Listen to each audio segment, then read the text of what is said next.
edge of fright. Nightbeard's tales, where fate takes flight. Mythic guild unites, knee-shifting light. Dice crash heavy, doom or delight. We rise as legends, ready to fight.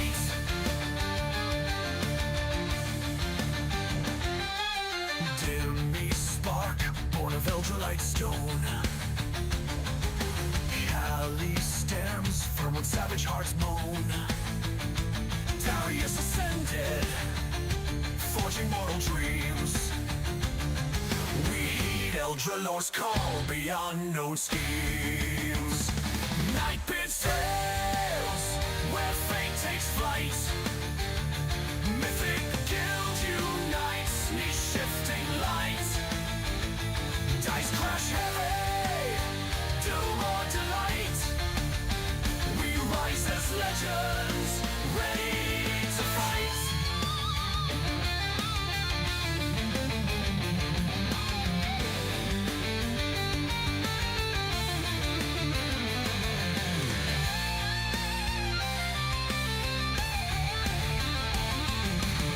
Spicy meatballs gaze in trembling gloom. A bard rolls seduction in tavern room. When monsters roar, let your courage roar. You're stepping into another Nightbeard adventure, time to roll.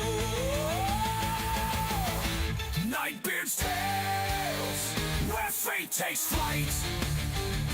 Mythic guild unites, knee-shifting light. Dice crash heavy, doom or delight. We rise as legends, ready to fight, ready to fight. Ready to fight.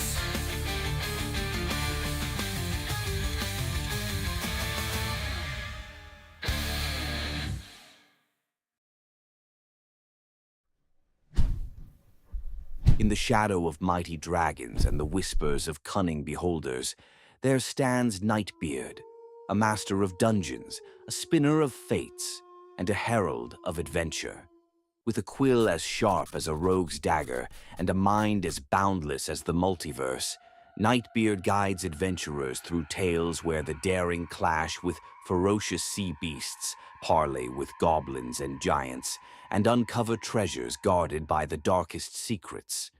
Through fire and frost, mystery and magic, Nightbeard calls forth adventurers, new and seasoned alike, to rise as heroes, challenge the unknown, and leave their mark on the pages of destiny. Join the ranks of the brave on Mythic guilds on Discord, where adventurers forge bonds, face legendary foes, and claim their place in the Hall of Legends. The realm awaits. Will you answer its call?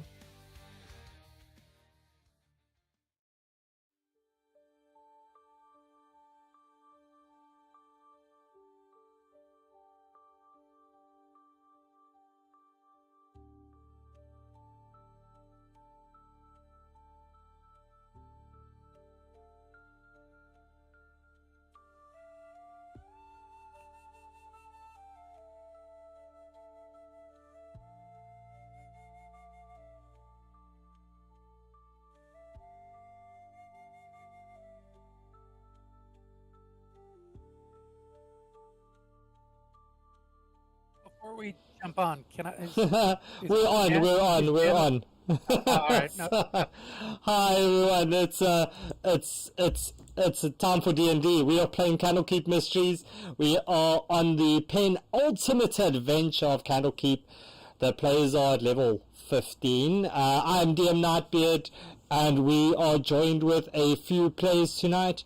Unfortunately, the one player won't be joining us, but we still have 4 that are brave enough to take this on. Let me just quickly do a sound check before we do jump into our character intros. Players, hello. Hello. Yeah, it works. Great. Okay, Hello. so they can hear you on the stream. And before we jump into that, thank you to everybody for your follows and your subs and everything. And we are on 220 followers. That's great. Mace, I see you. Hello, thank you. I don't know if you're in there and watching, but if you are, stay tuned. You can please create chaos. I would appreciate that. Phoenix is lurking in the chat. Hello, Phoenix. I've got a sneaky suspicion they might be using some Glitterbeards tonight. Other than that, let's quickly jump into some intros, and then we will also do our what did we say? Like our summary of what happened in the off time, right? So like the Bastion turn, for the lack of a better word. So let's start with our favorite person swinging nuclear fairies in a Hessian bag, Doc. Okay, Doc is an orc. He is a cleric with a little bit of wild magic sorcerer. Loves to fire up some nuclear fairies, and yeah, he's a cleric of Lady Luck, the goddess Timora. Awesome. So yeah, nuclear fairies is the name obviously we very lovingly give to spirit guardians, because yeah, these things are terribly overpowered. Then let's go to our favorite Herringen, Duke. All right, Duke Barrowmower. He is Herringen Battlemaster, but watch out for his little fiery fists. They'll shoot little fireballs every now and then. Ooh. Or firebolts. Yeah. He mainly specializes with archery, but he also dibble dabbles with a little new scimitar that changes forms a little bit now. That's a little gooey. I'm looking forward to seeing that weapon in action. Yeah. Okay. He's basically a mascot of the party, I guess. And doesn't like green goo. Yeah, really doesn't like green goo. Really not a Ironically, fan. He has a sword that's covered in, I guess it's black goo that he has a sword that's covered in it. All right. Yeah. So I'm going to drop those in. So that is Doc Scub, followed by our Herringen. There he is. And then we've got Oscar. Hello, Oscar. Hello. Cool. And your claim to fame.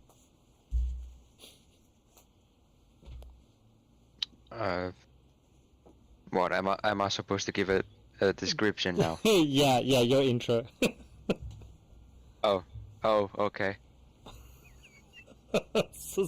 You haven't played in such a long time, Oscar. Feels like forever.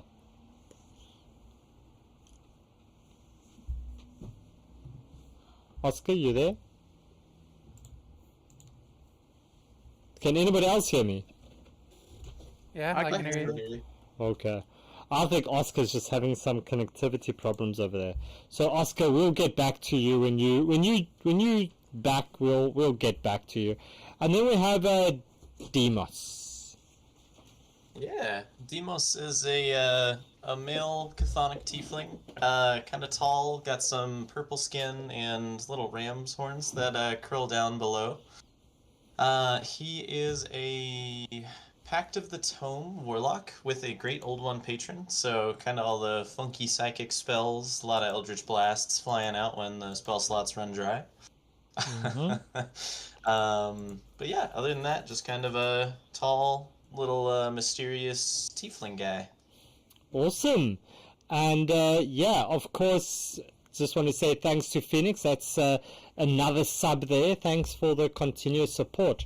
All right, so during the off time, we said that we would allow a semi-Bastion turn thing. I know Doc had some specific things that they were doing. So Doc, do you want to inform the party what you were doing, or do you want to keep it a surprise or anything like that?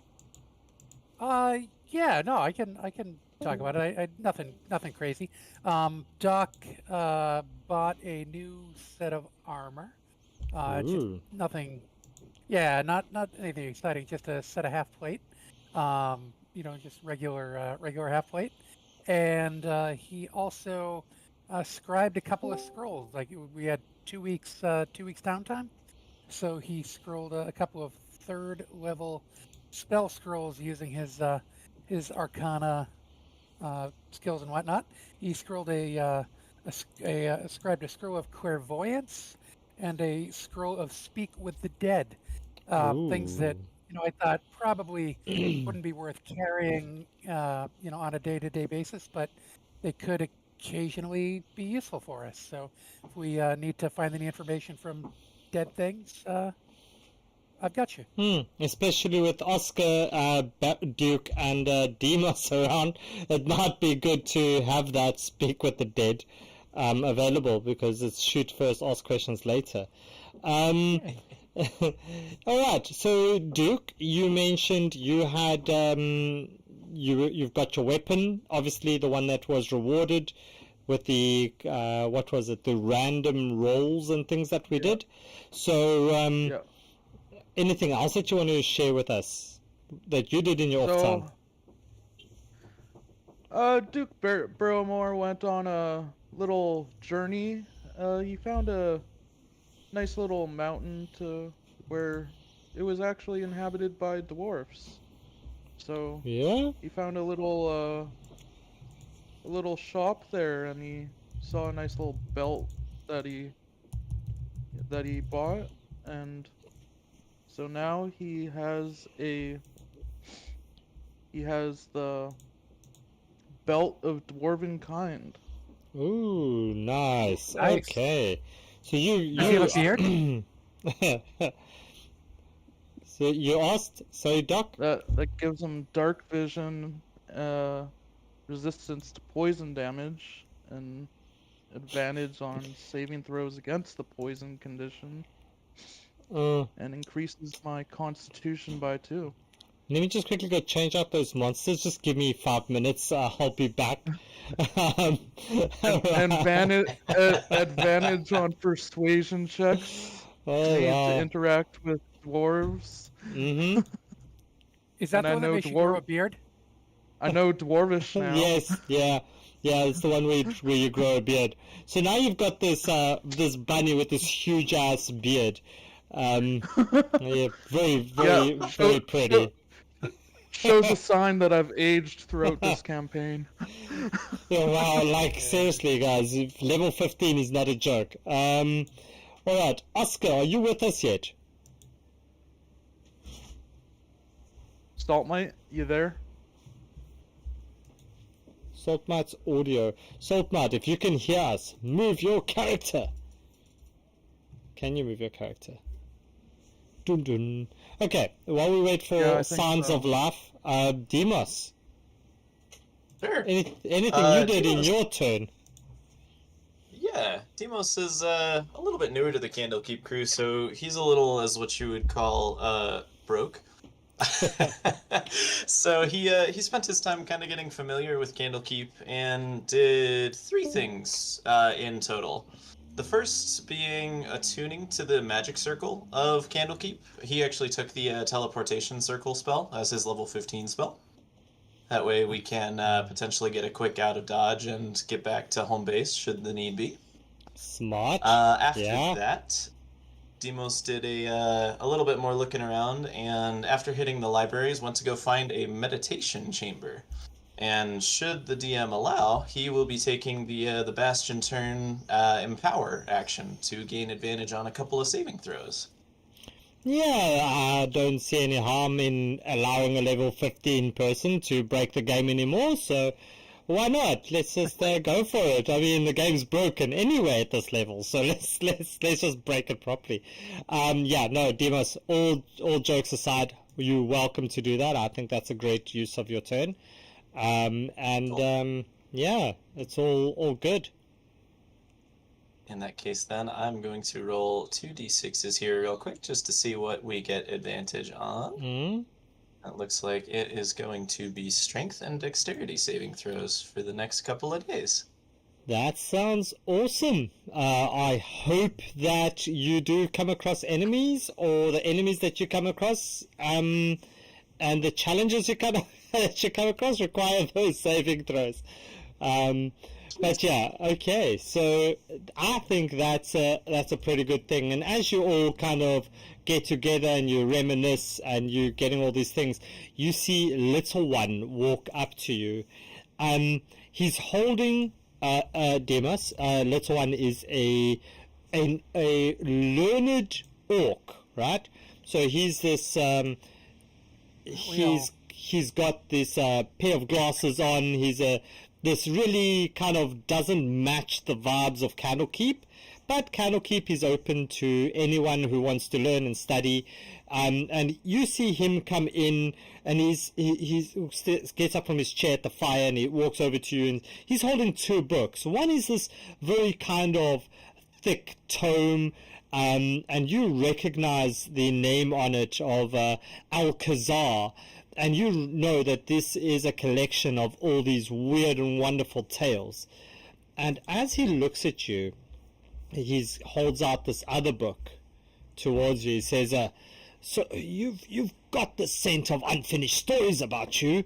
This little book, Alkazaar's Appendix, speaks of a golem lost in the sands, a sapphire heart, and a vault sealed with magic as old as the weave itself. He failed, but you might not. If you succeed," and he kind of flips through this book, and he stops on a page, and he points to you, Doc. He says, "Do you read there too? Do you see Nether Scroll in the text?" Yes. I can Says- see. "Well, that one of those Nether Scrolls might be yours." Oh. Well, that's in the Lost in the Sands? Yeah, he says, "Well, I can. You please take the book. I've got no use of it. My days of adventures is over. And he walks back over to the fire. He's like, "Yeah, my poor old bones can't handle the cold anymore." Oh, I really have something against taking books from people in Candlekeep. Oh, I wonder why. He didn't much give you an we option. don't like books. He just Hey, stuck TM? it in your hand. Yeah. One more quick thing. Demos, did you want to take that horn? Remember we were discussing the other item. I do. Demos and I come up with a Horn of Valhalla. Oh, Can okay. he, Yeah. Can he take one of those? Yeah, why not? What does it do? It was a very rare one. It you can blow it. I think it's like once every 7 days, and it summons. Here, let me. It basically summons a bunch of berserkers. Oh, that's like so a- cool. Okay. Yeah, it's super cool. Okay, that's like the the one- oh shit horn. Yeah, absolutely. Exactly. Oh, that's The very- fair. A very rare one is the I think it's the silver one. It might be the bronze horn. I think it's the bronze horn Yeah. that summons 4 berserkers when we blow it, and they basically serve us for 1 hour after we summon them. But yeah, it's once per 7 days. 4d4 plus 4. Oh, Yeah. wow, just kidding. There, Yeah, go for it. So, so- you've got a minimum of 8 that will serve you, which is going to be fun. But yeah, I think why not? Go for it. It's your reward, Cool. and you deserved it. So yeah, that's that. So yeah, little You one have the armor hands proficiency, right, Demos? little one hands What's you this book. Oh, sorry. Yeah, go ahead. Oh, I just didn't catch what you said. Sorry, Doc. Do you have proficiency with medium armor? I actually do not. I should probably grab it then, because you need proficiency with medium armor to use the bronze horn. Hey, okay. I think that's all you. I like just having the idea of it being in the party, so let's have that as our backup for this potential desert adventure we go down. I will grab that and add it. All right. Okay, so we have a Horn of Valhalla, bronze Horn of Valhalla, and then some very funky weapon that changes shapes. I like this. I like this. It's cool. So, little one gives you this book, Doc.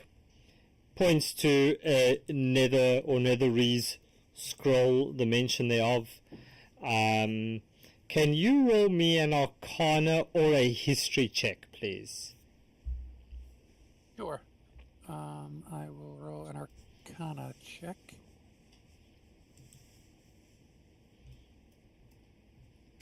At least I think I will. Let me press that again.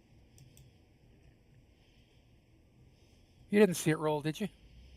Yeah, I've got a chat. You've got You did. two. Okay. Oh, yeah. You got 2 19s. Oh, all right. Cool. Yeah. So you know the importance and the rarity of a nether scroll. You recognize this. That's been only hinted at. It's so rare to come across a nether scroll. It's almost legendary. In fact, it is legendary. One of these scrolls has the ability to do weird and wonderful things that surpasses the powers of the scholars of Candlekeep themselves. So, Is that from the Netherese? yeah, From the Netherese Empire? Okay, cool. That sounds powerful. yeah. Well, guys, we would definitely like to get our hands on that. I think I like the sound of some magic vault in the desert too. I think we could find Yeah. some pretty interesting things if we go down that way. Does it tell any more about the golem in the book? It said there was a golem that was lost. Is that someone that something that needs to be rescued, or does that sound like that's more a guardian of the vault? You can roll me a wisdom as you read through this book and you study it. Sure. Like perception or just straight wisdom? Just a straight wisdom. Straight wisdom. Okay.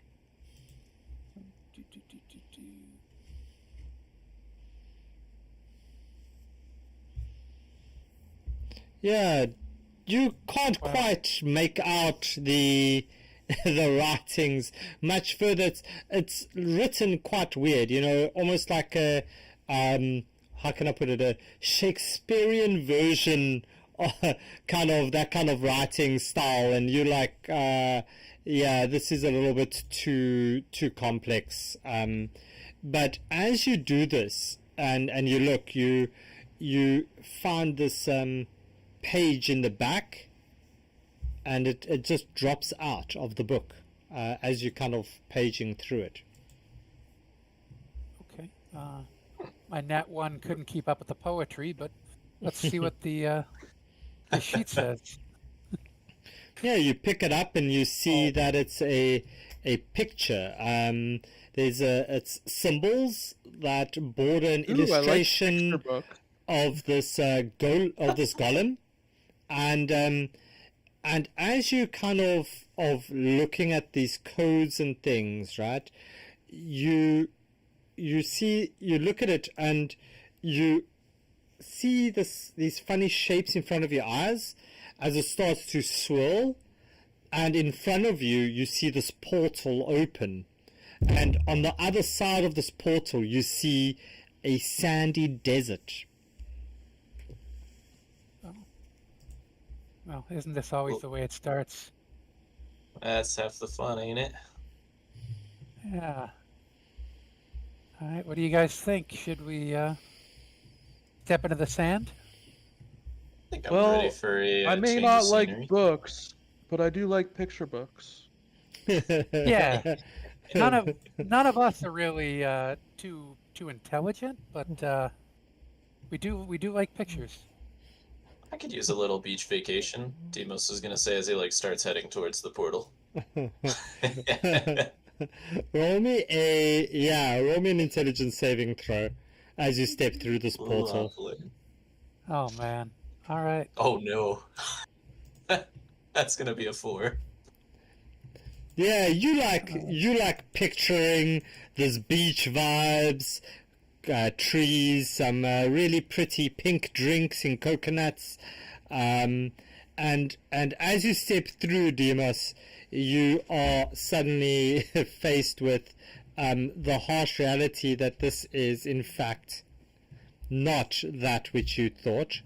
And Doc, you're still trying to figure out, you're not quite seeing well enough to know really what's happening, but you also step through. And Duke, you kind of run over to Gilda, you kind of take a few extra sips of water because you realize this is a desert and you might need it, and you follow suit as you arrive in this desert over here. And What kind of picture book is this? the desert sun blinds your eyes. There's heat shimmers in waves across the cracked earth.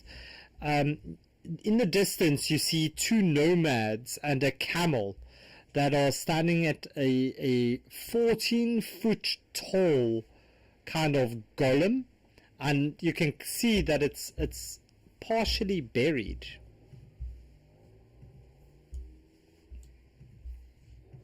Hail travelers, Demos will say, walking up a little bit and approaching. Probably to about like there, just kind of shouting out at them, seeing if they peek up and gain notice of him.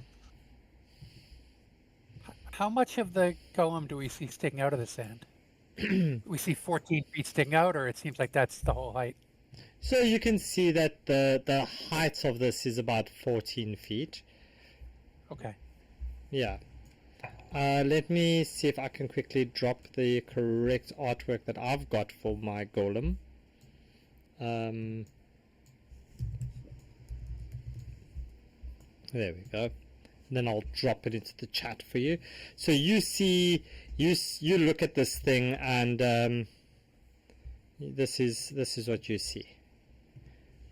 This kind of thing buried in the, still half buried about, I guess. Curious. Wow.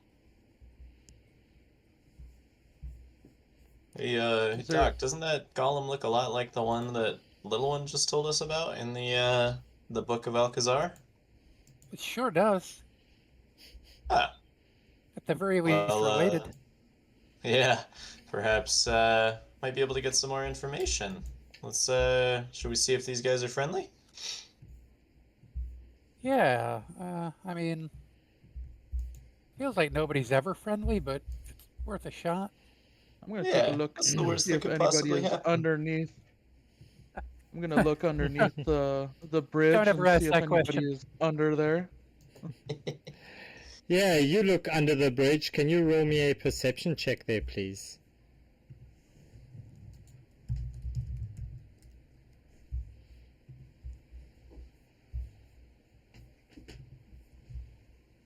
$13.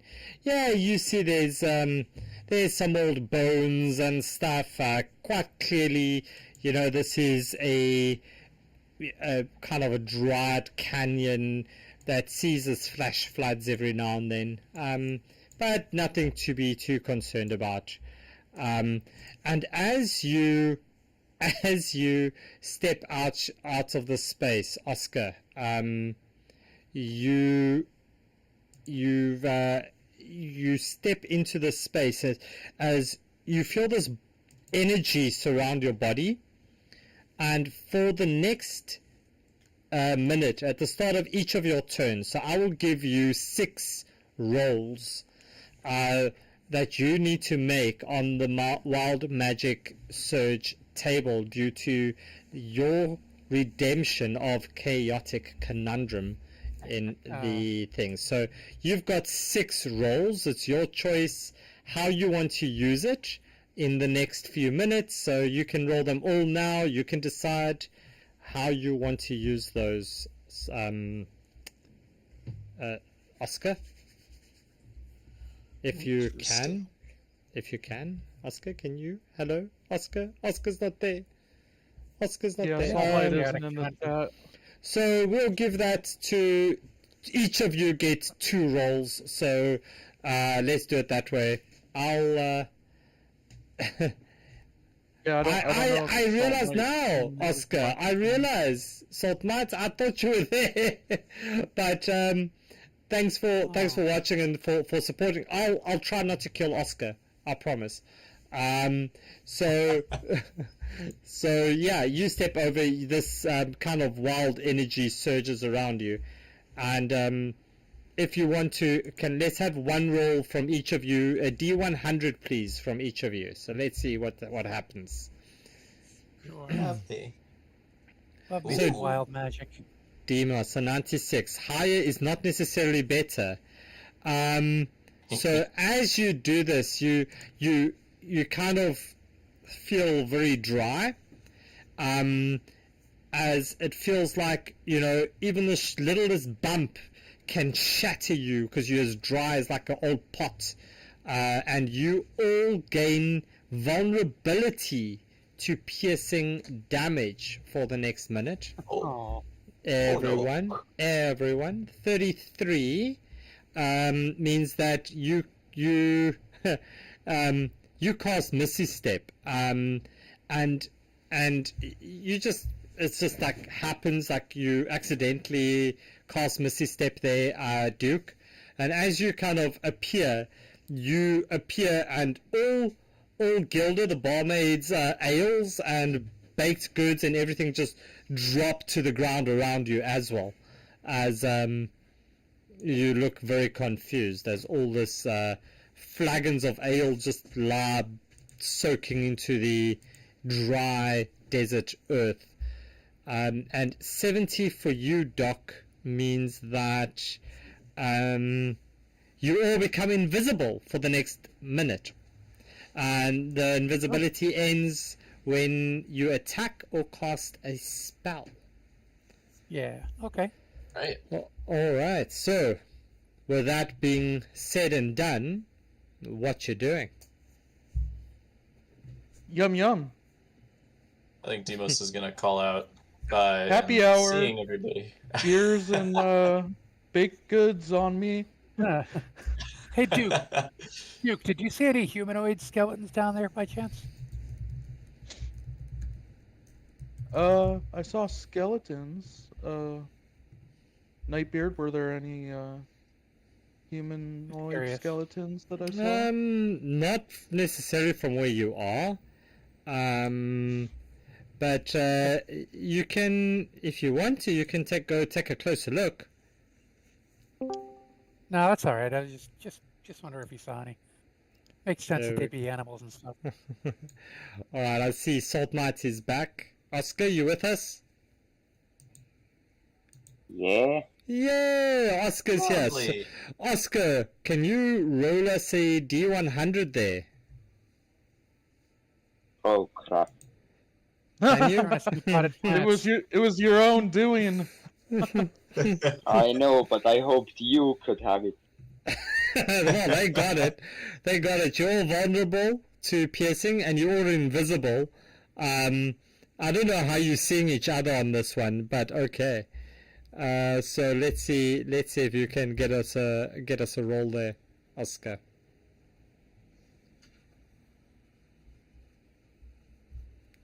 Dun, dun, dun. 77. Isn't that the one that changes you into a cactus?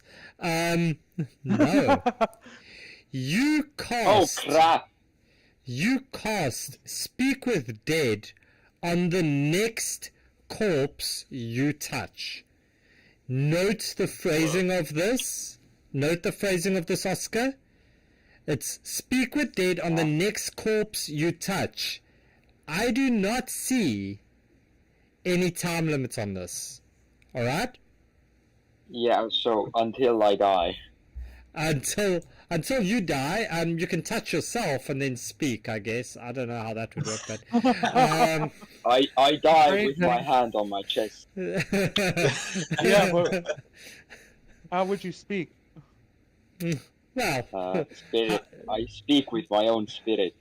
you just start having this existential chat with yourself when you die, but Sounds Alright. like a normal Thursday afternoon. yeah, pretty much, doesn't it? All right. So, Oscar, you step up and you see this golem. You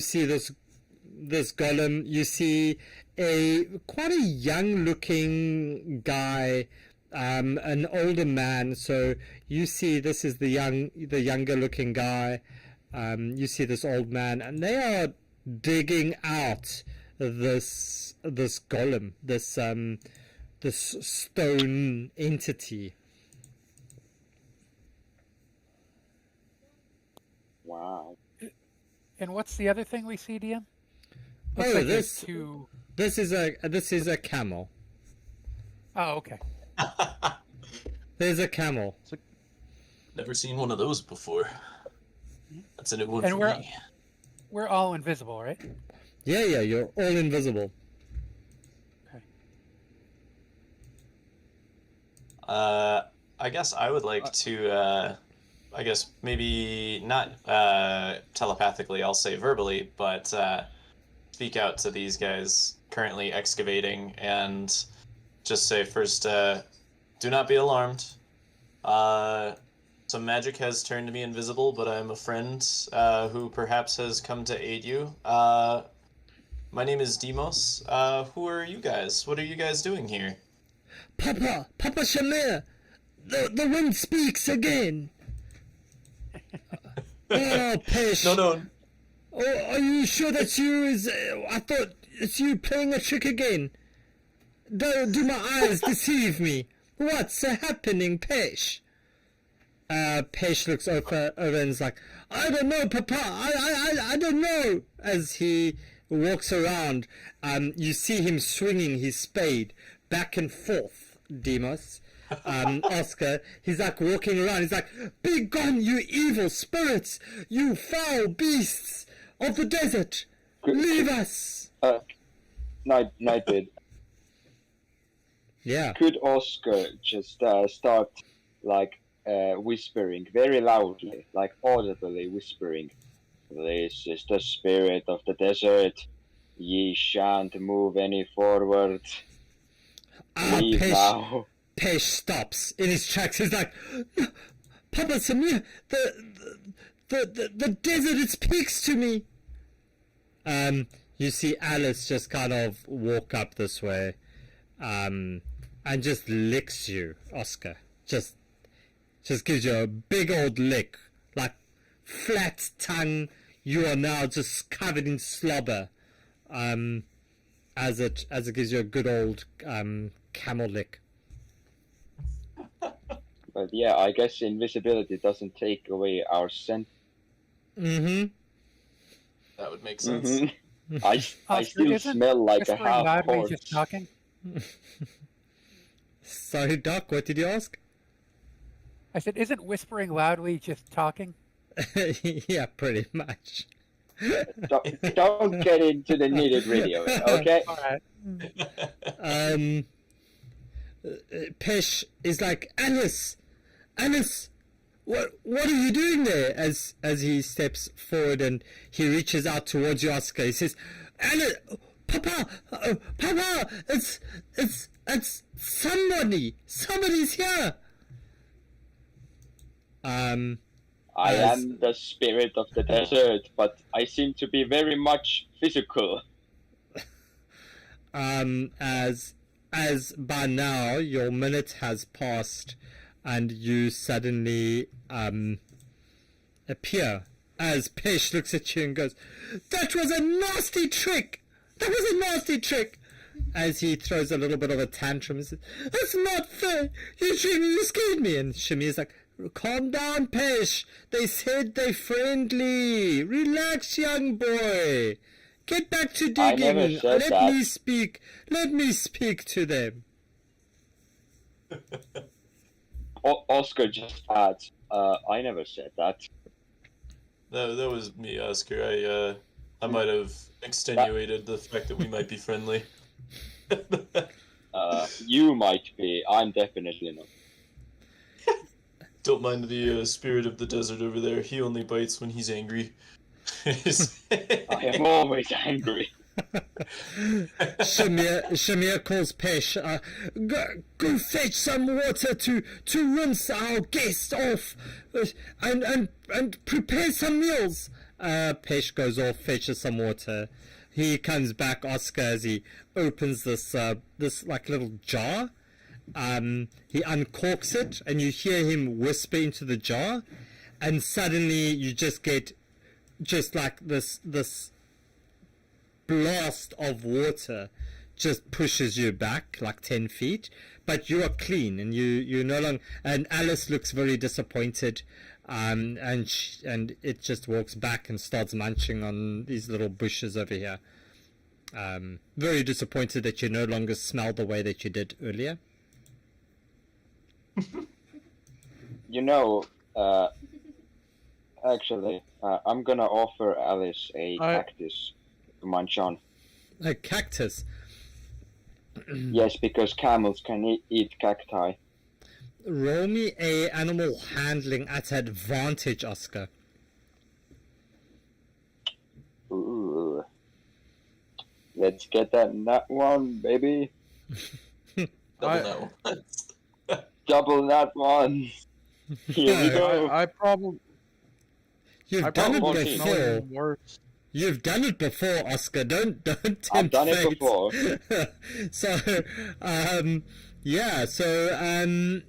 Alice is looking a little bit less miffed with you, but still a bit disappointed that you no longer smell like I don't know, the back end of a camel, and goes back and munches on these bushes, but is a little bit more friendly towards you, Oscar. Yippee, friend number one made. I am I so smell like happy. a wet bunny. All right. So To say, Oscar became known as the camel lover. the camel lover.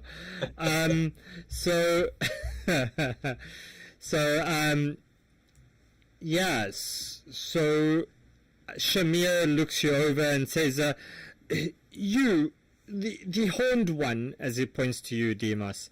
It says, "You said you were friendly." Yes. Yeah. We come here seeking the rumor of a magic vault. But it seems like you guys are perhaps having some troubles with your excavation here. What are you guys doing?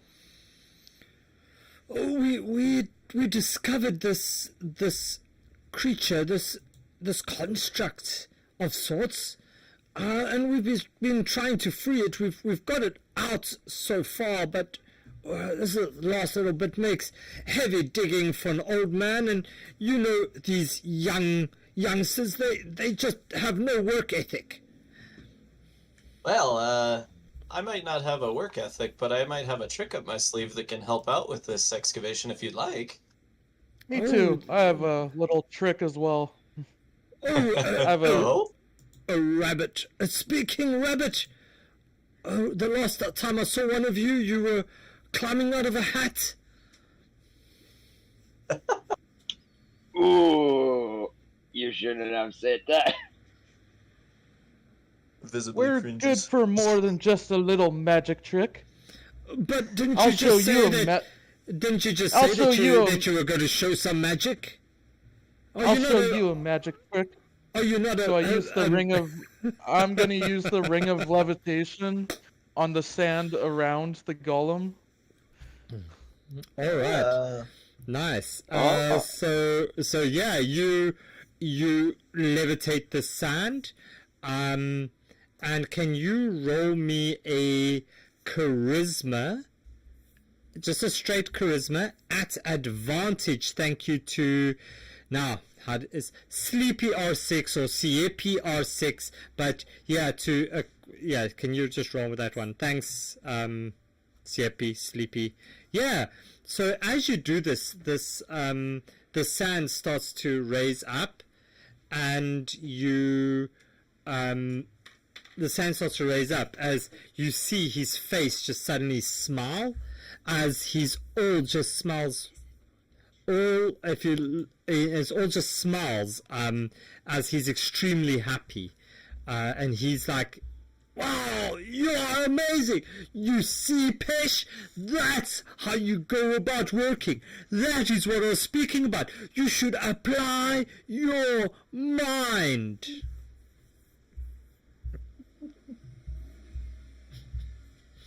He's like, Oh, wow. Grandpapa, you just don't know what it's like to just want to ride camels all day. That's all I want to do. I want to become a famous camel jockey. I say follow your dreams, kid. Just keep working at it and eventually you'll be there. Seems like you and Alice are good buddies. Can you roll me a persuasion at disadvantage, please? Also, thank you to CAP on that roll. Absolutely. That'll Wow. be 14 at disadvantage. At disadvantage, and he's like, thank you. Maybe I misjudged you all. I'm sorry for being rude, but these old people, they just always want to work us youngsters to the bone. They always speak about walking barefoot in blistering heat to school, and it's always just so irritating. My mom always used to walk uphill to school both ways, I know how that is, kid.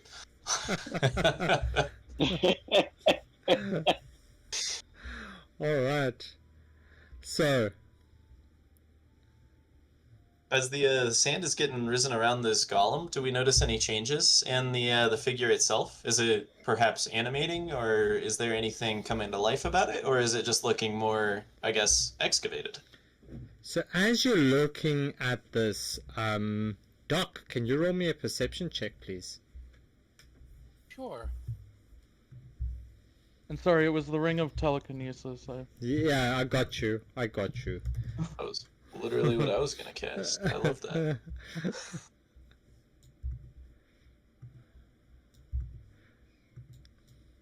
So Wow. as you look over and you see Demos and them having this bit of a bonding moment, you hear some stones kind of slipping and sliding, and as you turn back, Doc, you notice 3 creatures crawling up from this thing. They are very bony. They look dead, as if they've seen better days. And you look over to Duke immediately, and Duke, you realize that maybe you looked on the wrong side of the hole before. And can you all please roll me initiative? And thank you to Phoenix for the summons. Thank you, Phoenix. Thanks, Phoenix. All right, so we're getting the session off to a good start. I'm going to change the audio to a bit of a combat vibe, and yeah, we'll get this going.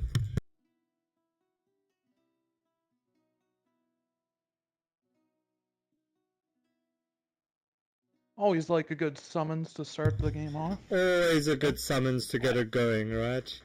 Just get the blood really not pumping a happy little with- bit. My early rolls, though. All right, so there we go. So there's our things. We have Demos with a 9, Duke 22, Oscar 26, Doc a 14. I am going to ask you to roll at the start of this combat. Can you each roll me your D100 again? Each of you can roll me a D100. Oh, shit. Okay. Now, does that mean our other one has worn off? Yeah, the minute has passed. So So- yeah, we're no longer at No longer vulnerable. no longer vulnerable to piercing. Yeah, so you're no longer vulnerable to piercing. Demos, you suddenly feel good about yourself because of this youngster giving you the recognition you deserve, and you essentially get cast a greater restoration on yourself, and you regain all your lost hit points. Aw, so sweet. so cool. Let's see, Doc. Each creature within 30 feet of you, freaking hell.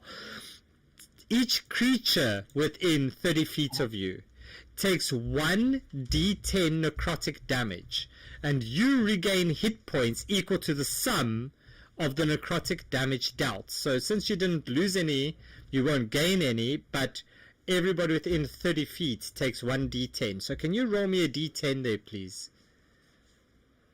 Sure. Everybody, like, everybody? Everybody, including the camel and the Pesh Oh and the no! old man. Not the camel. No, Not the not camel. the camel. 5. All right, Okay, so I it's could have 5. just. It's okay. Oh, sorry, that's Duke. So it's 8 points. So they all take 8. Thank goodness they didn't die.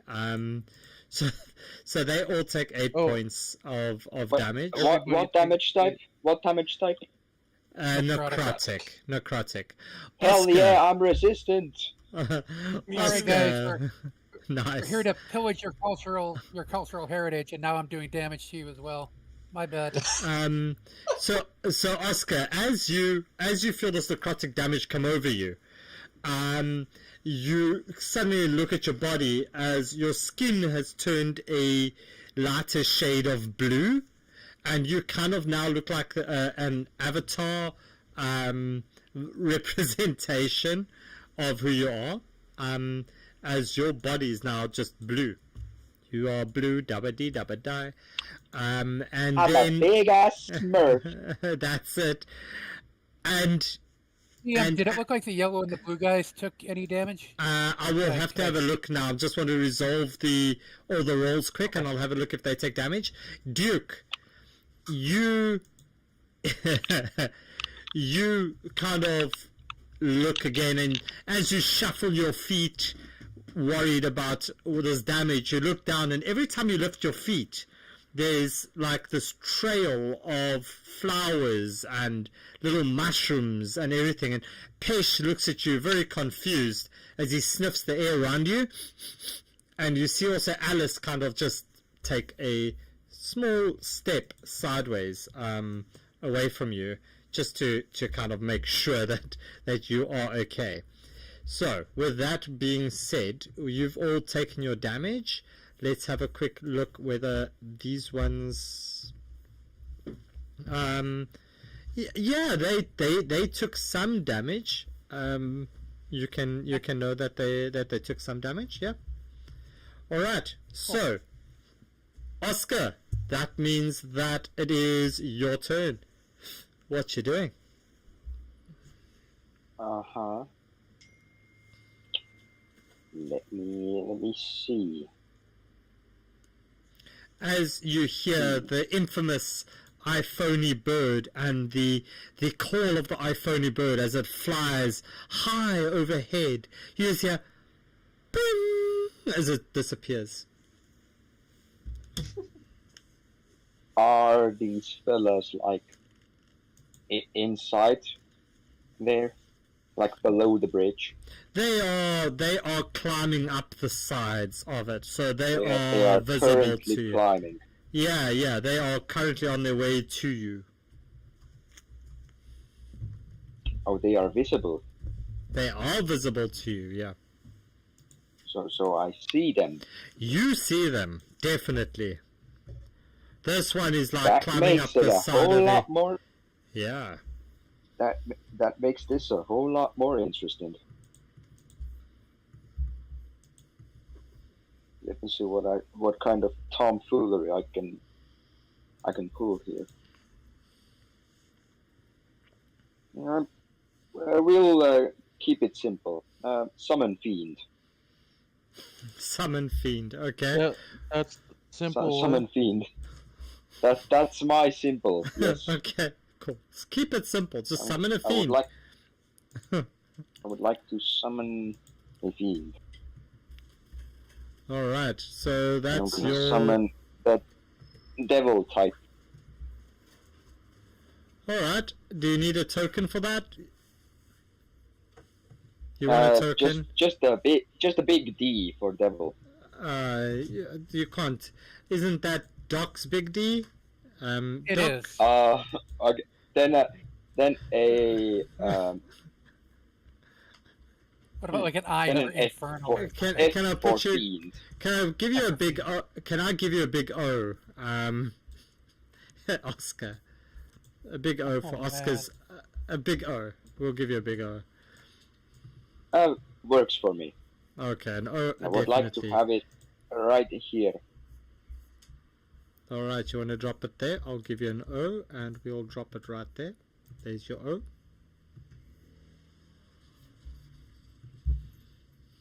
Yippee. Alright, And cool.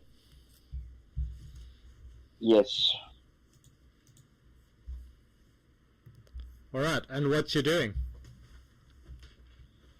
I would like to have it fly up 20 feet Okay. to get out of the enemy's range. Okay, it flies And up then- 20 feet. Yes, and then I would like to use fire strike at a range. I'm Cool. just gonna roll my Eldritch Blast for the to hit because it's the same. That's fine. Go for it. Yep.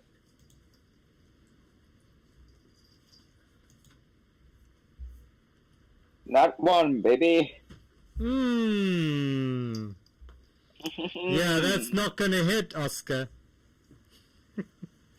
Don't worry, I got 2 more attacks. Okay, go for it. Also, I'm trying to attack the yellow one. Sure, I didn't say it already. I've got you. That's better. 25. 25 will hit. Okay. And it takes 10 plus another 6 because plus the spell's level. So, So 16 fire damage. 16. Right. Okay. And then your third last attack one? against. Yeah. 19 hits. And then That's 15. 15 damage. Nice. Okay. Anything else, Oscar?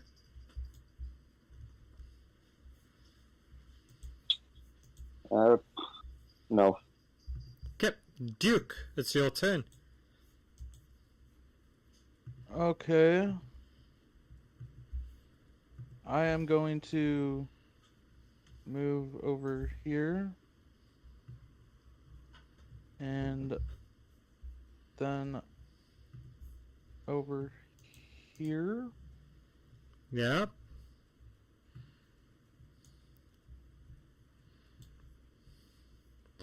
As you see, these flowers and mushrooms just appear everywhere where you were walking. And then I will use my vicious longbow. Okay. That's 1. 16 hits. Which one are you going for? 2. The yellow one. Okay. Two. Two. That one hits as well. And 3. Yeah, all 3 hit. Do you get 4? Oh no, shoof. I was like, wait, No. do you get 4 attacks now? No, okay, so it's the 8 points. Okay. And then boom. So that's 12 damage on the yeah. first shot. Okay. And here's the save. Ugh. 6. Oof. That's a bad one for you. And that does you 3 points of damage 3 as your bow just snaps back at you. Okay, so here's the second shot. Okay. 8.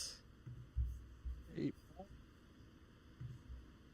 So that's 13 on the second shot. Yeah. And here's the saving throw. Oh, Nat 20. yeah. Okay. And your third one? 7 and 11. Nice. Nice, So that's 18 on the okay. third shot. Great stuff. Nice, Duke. Anything else? And then I will I believe I still have my you know what? I will save it for now. Okay. So that will be my turn. Great. Let's go on to this orange one's turn. As it finishes climbing up, and it will move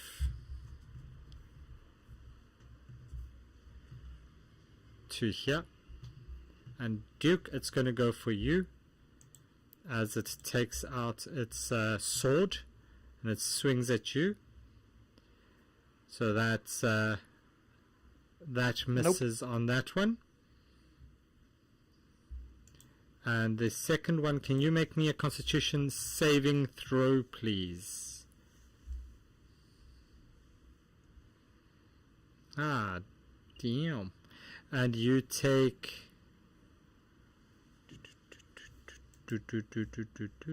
No, so you take nothing. Okay, it's the blue one's turn.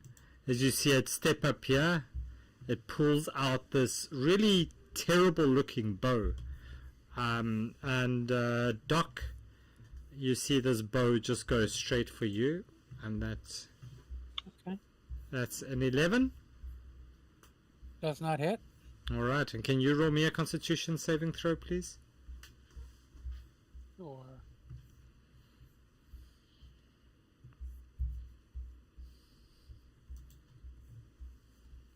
Nine. Nice, that's a fail. So you take 7 points of necrotic damage, and your maximum hit points also decreases by 7 Okay. as he drains some of your life away. It's your turn, Doc.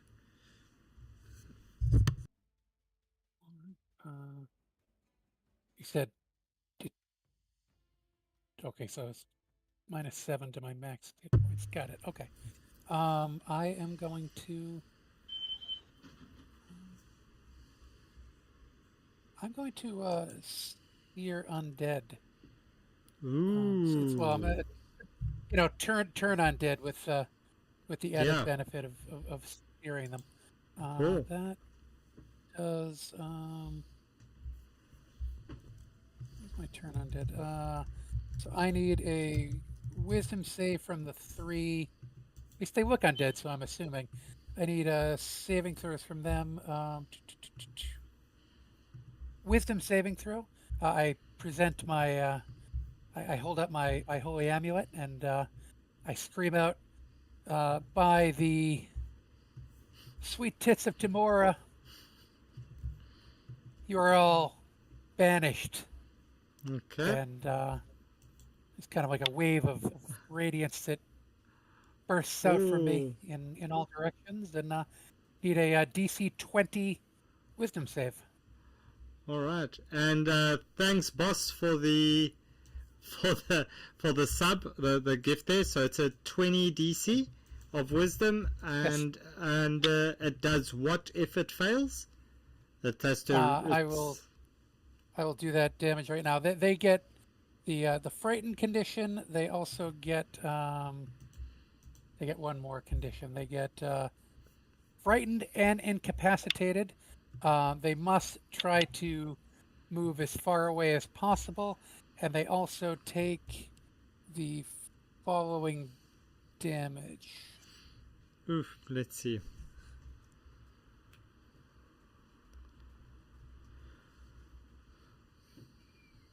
They take Is that 32 radiant damage. and on a fail? Is it half damage? Yeah, If they make the save, they take half damage. Yeah.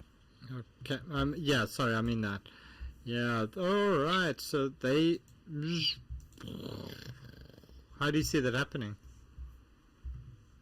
I see the radiant energy rolling over them like a wave, and just basically melting their filthy undead husks.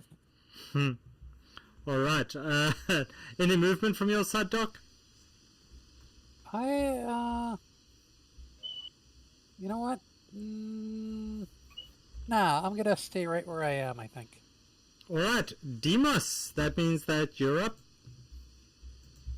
Demos is going to keep it pretty quick and simple. He's going to kind of pull out his Book of Shadows and point his little finger gun, and we're going to go 3 Eldritch Blasts at the orange guy over here. Go for it. Let's see. And I'll roll the 3 to hit first and do damage after, if that works. Okay. Sweet. That's going to be a 30, a 21, and a 13. Ooh, the last one does not hit. But the 2 definitely do. The first 2 hit. So you can give me those damages there, please. And that is going to be 24 force damage. 12 and 12 again. Nice. Okay. Anything else, Demos? A little reposition about over here, but other than the movement, that'll be it. All right. As you hear Pesh, just go, no, save me! No, I just want to be with you. And Samir's like, come over here, Pesh, come, let us flee the scene. They brought the dead upon us. And Oscar, it is your turn. Yippee! Well, I'm gonna go. Do what? I don't know. What can I do? Let me. God, playing on a tablet is so slow. Everything's just slow.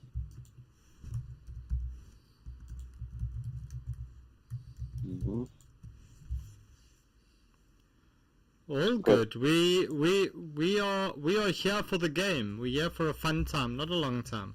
I have a game plan. I run up, screaming like a madman, holding my halberd above my head. All right. And I just I smack them with the halberd of judgment. Yeah. Give him a good old smack there. Let's see if you can get it right, Oscar. God hope so. Ooh, 25. Yeah. Oh yeah. You give him a good old hiding. So it's gonna be this much damage. Nice. Plus another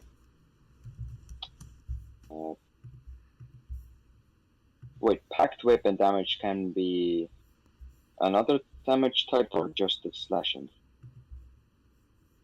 I think your packed. It's based on the weapon type. Yeah. Or it's based on the Damage type. yeah, damage type, isn't it? Okay, so 8 slashing and then 1d6 radiant. All right. How do you see this one happening?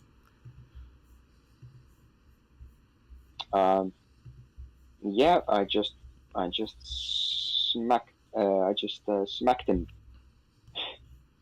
Like I chopped the head clean off. As the head goes rolling, you see Pesh just kind of instinctively just run over as he kicks it solidly straight into this cave over here, into the corner, as he just like does this. And anything else, Oscar? I have 2 more attacks with my weapon. Wow. Okay, go for Oscar, did you ask about damage type for Pact of the Blade? Yeah. Is that what you're asking? Yeah, you can make it radiant, psychic, or necrotic, whatever you choose. Ooh, psychic. Or your regular type. Yeah. Interesting. Okay. And then I'm gonna move 5 feet closer because halberd. 10 feet. Yes. Okay. And Alright. I'm gonna smack the blue one. Go for it. Smack the blue one. 25 again. Yeah, okay, that hits. My game loves the 25. 12. Okay, that's 12. 12 psychic plus 4 radiant. Okay, yeah. And then last attack. Nice. Let's see. On that fucking one. Fuck yeah. Yeah, that's not gonna hit. But Alright. now is my devil's turn. Oh, your devil, of course. Freaking devil. I have a whole 3 more attacks with the devil. Okay. I know I am kind of a nuisance. You don't have to say it out loud.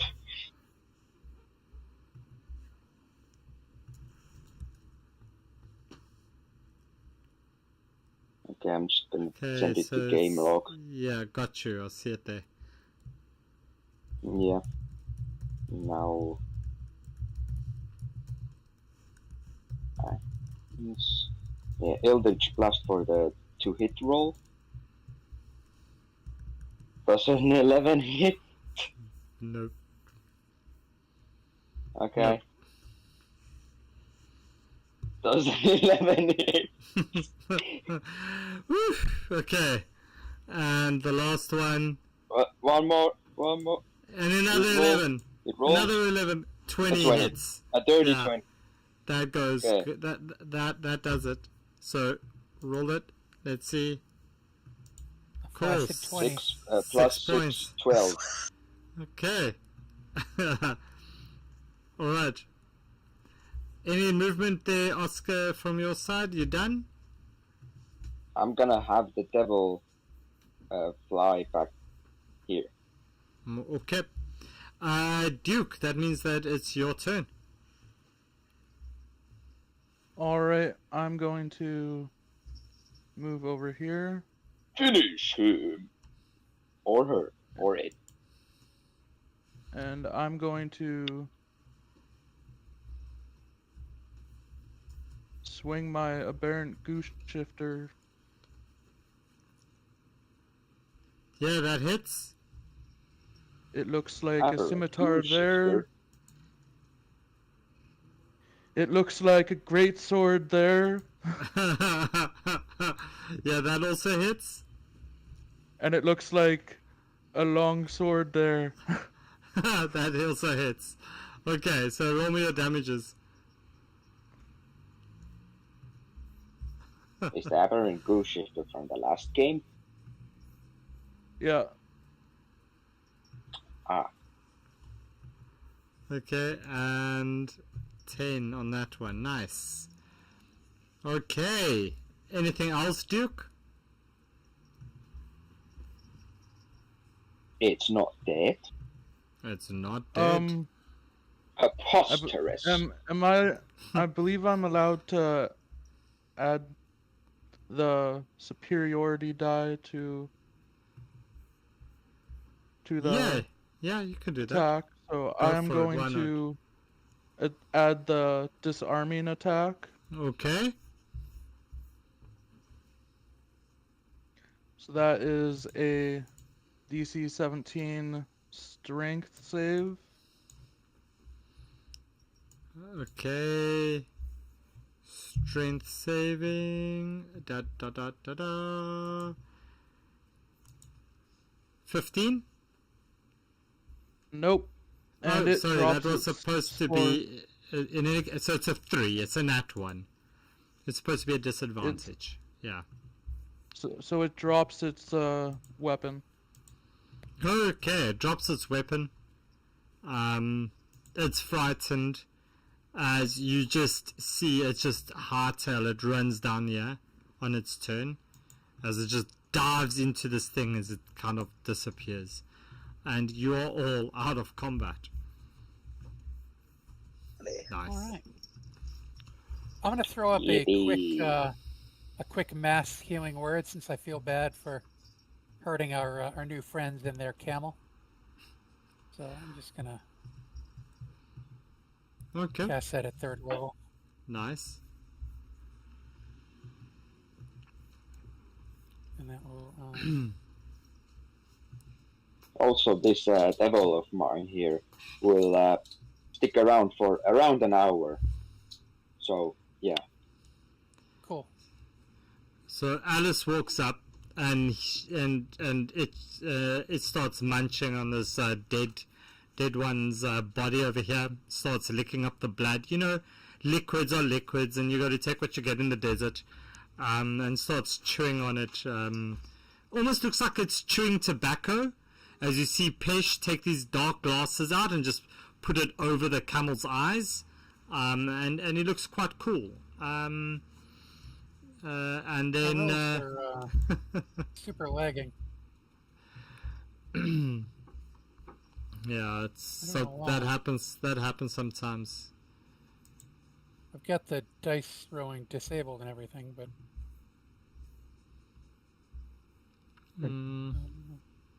It should pull it through now. All right, but you did try to heal them up and all of that stuff, and yeah. Hopefully, eventually, it shows us the amount. so Is question, DM? Is there a way that I can fix my max hit points? Is that like a lesser you restoration or anything, you would need to. I think it's a long rest. Then it resets all of that as well. Okay. Yeah. Like a lesser restoration or anything like that wouldn't do it. If you've got something like that now that you want to do it, you could potentially do that. It's ooh, let me see. I think they said it resets on a. Yeah, it resets on a long rest. So anything that would give the effects of a long rest would give it. Right. No, I'm gonna try to go out and go back in because it's not showing Okay. my rolls or anything. So do you want me to roll that for you, or do you want to give it a go when you get back?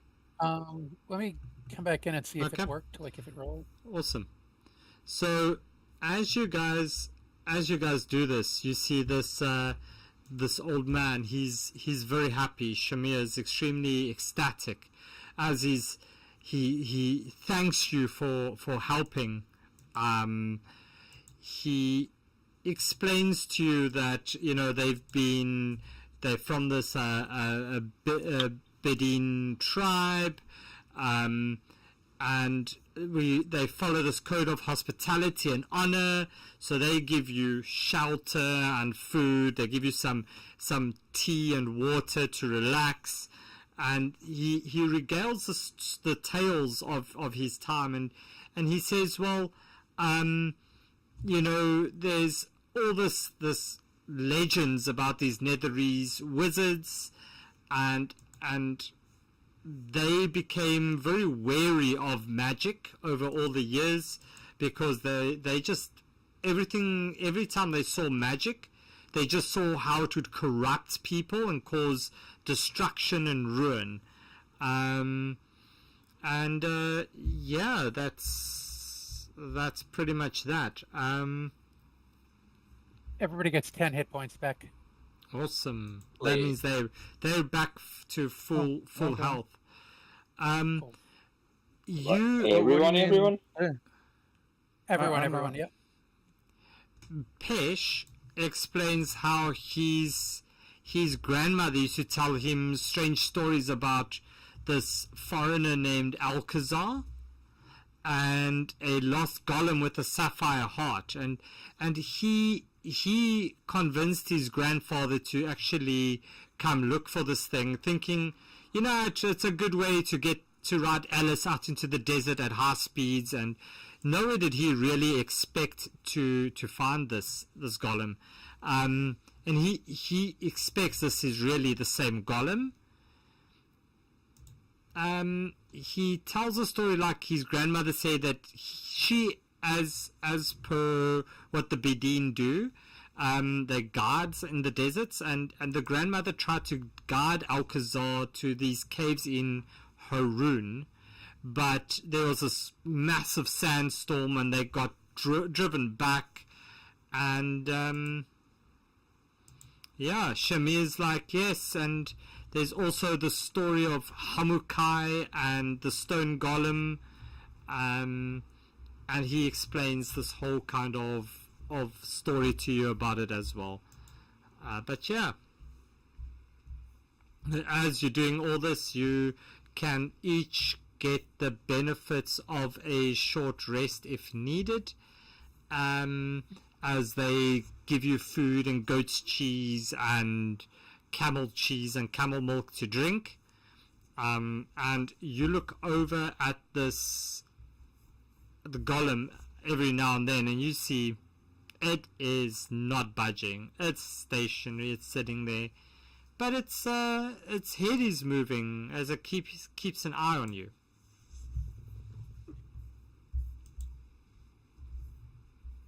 Well, I guess I would ask Shamir, since you guys were excavating and trying to get this thing out, what were you planning on doing once you got it out? Do you know any further details on the story of how the golem relates to Alkazaar? I don't know, but Pesh he thought that it would be cool to frighten some friends with. He's really impressed with it. So we thought, well, we could just as well dig it out. I mean, no harm, no foul.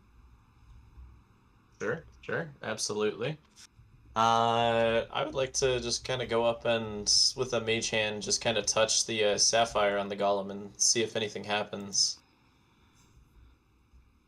As you touch the sapphire, you see its eyes suddenly start to glow red as it starts to move towards you very slowly. And as you withdraw your hand from the sapphire, the eyes slowly go back to white as it just rests back down again. Okay.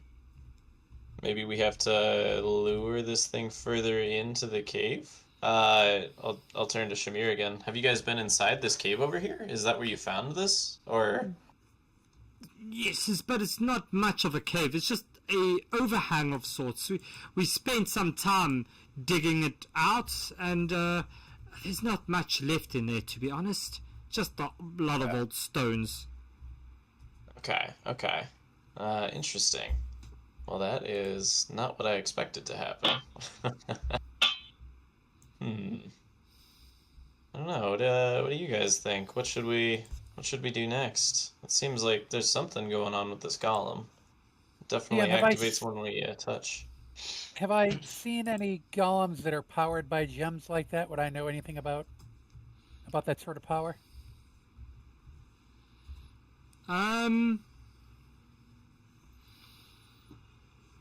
You would know that there was your previous adventure, there were some guardians that looked similar to this to a certain extent, also powered by, but they were powered by ruins, where this one is not. So, yeah, it's some kind of, you know that there's some link between this thing and the power it possesses. Could we go into the cave just to investigate further? Yeah, you can see if there's roll something me that the roll me an they may have missed. investigation. Roll me an investigation, Duke, as you go into this cave.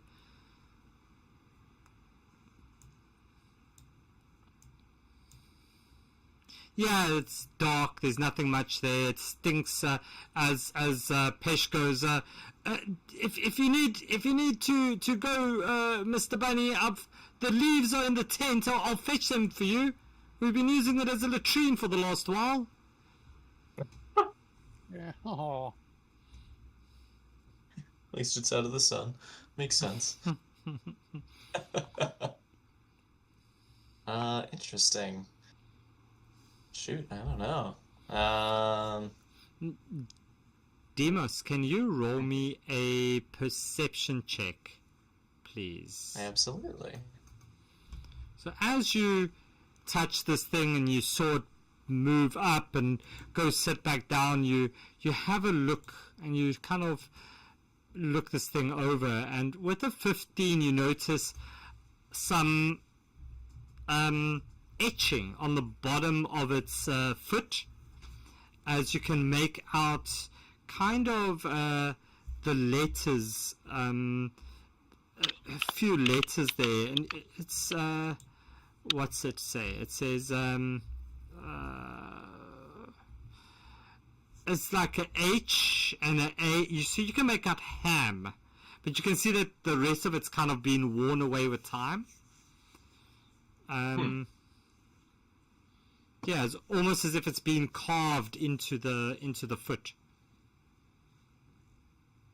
Guys, maybe it runs on pork products.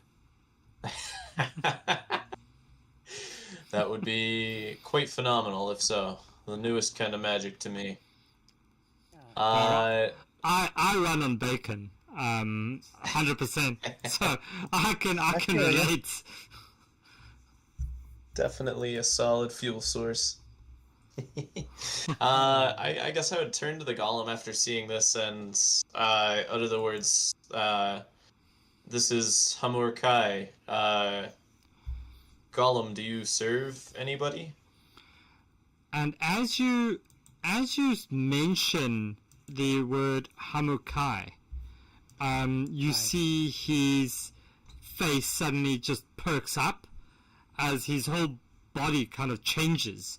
As this you hear this like grating sound coming from his head, and you look and you can see the mouth just turns almost into this like little smile and grin, and he looks at you as he stands up and he walks towards you, puts his hand on your shoulder, and he holds it there as he looks threateningly towards the rest of the party.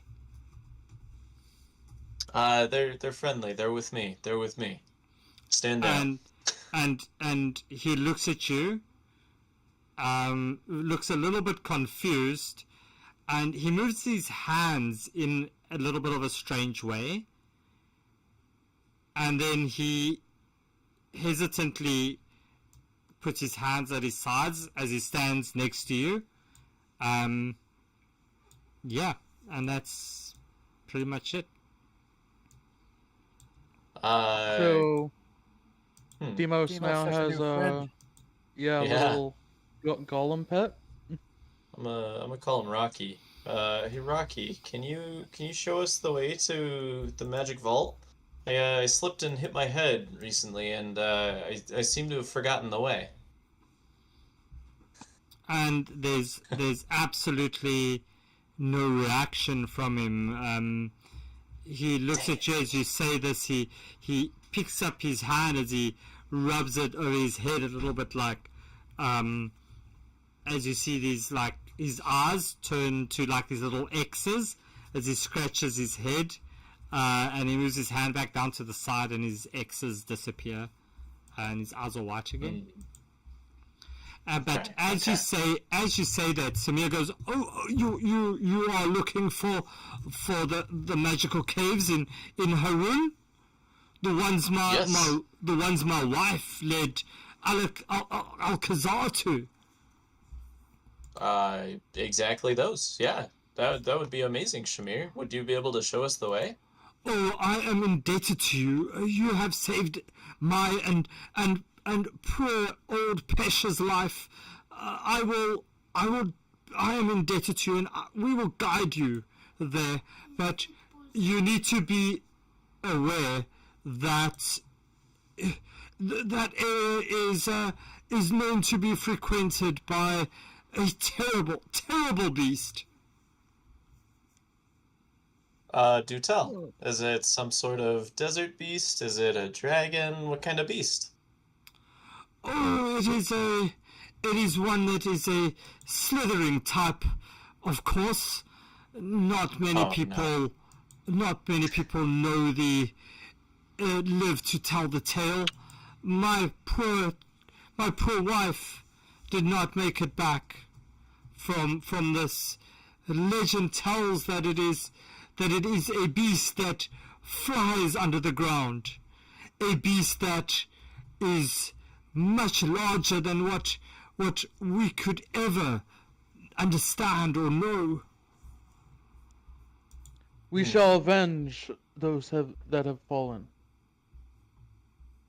I like that plan, Duke. That sounds good to me. At the very least, we can maybe perhaps get rid of this problem for you guys. But we appreciate the warning. We would very much appreciate a guided trip to the vaults, and whatever you guys feel comfortable and safe with, perhaps at least to a safe distance, we would like to find the entrance if possible.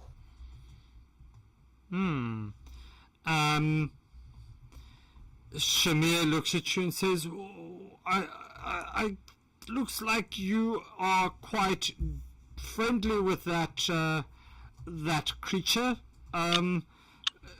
Would you just keep in mind that it is ours and we did find it, and we'd like to, maybe it would be able to pay for some, as he looks over at Pesh, camel riding lessons? He's really not that good, I think that's only fair. We could consider that fair payment for, I guess, a safe journey to these magic vaults. I personally am okay with that. But is everybody else okay with perhaps letting this golem go to them, since I suppose Shamir and Pesh were excavating it in the first place? Yes. Not very successfully.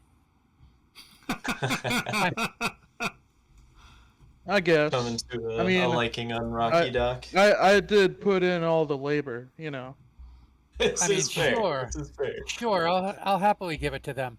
And then Doc just kind of makes an obvious stage wink at Demos. I think, how about this? Shamir, mayhaps we borrow Rocky here, and maybe perhaps have him guide us through the vaults, and maybe just give us a little extra protection from this beast, you say. He watches our back, we watch his, and then once we come out, we're all scot-free and clear. We'll give him to you once we finish our business in the vault. That I believe would sound most amenable. Can I ask you just one small additional favor? What might that be? Please don't let Pesh ride Alice. I don't think I can make a promise on that one, Shamir. I'm sorry. I'm gonna go up and rustle Pesh's hair on top of his head, and I think you did. Oh, go ahead. Oscar says to Shamir, "You should tell Pesh to feed Alice cacti. Alice likes cacti." Absolutely that. I think you'll have a better time telling Pesh not to ride camels when the sun rises in the east. And, oh wait, it does already. The other way around. Rises in the west. He looks very confused at you guys. But the sun does rise in the east. You mean set in the west? Yeah. All right. So he agrees, and he says it's we best travel.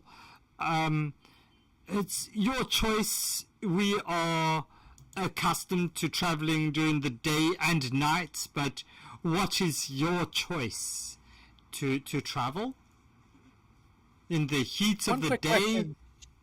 Shamir, you mentioned your wife guided someone to these caves before. Where's your wife now? Oh, she took them to Harun, and she unfortunately she did not make it all the way back. Alkazaar explained to us the tale of this of what happened, and that they got turned back with this huge dust storm. and unfortunately she was not seen again. She's still Presumably dead. She's assumed dead. This was quite a few years ago. Okay. Ah, I see. Maybe it's a How to Train Your Dragon situation. Yeah, we'll look for it when we get there. That would be... What is How to Train Your Dragon again? I've never heard of that. Is that like a theater play or something? I think it's It's a a movie. novel Mordenkainen wrote. Must Maybe be we can a get you Mordenkainen book. Wife back instead of Rocky. It's an instruction movie. What is a movie? What is a Is movie? Is that a short move, or is that something like a cow makes? I'm not Is that quite like understanding. Is that like a special type It's like of carriage? it's like because it a moves? it's like a stop motion book. Stop motion book. What is stop motion? It's a interactive picture book where you flip through it really quickly.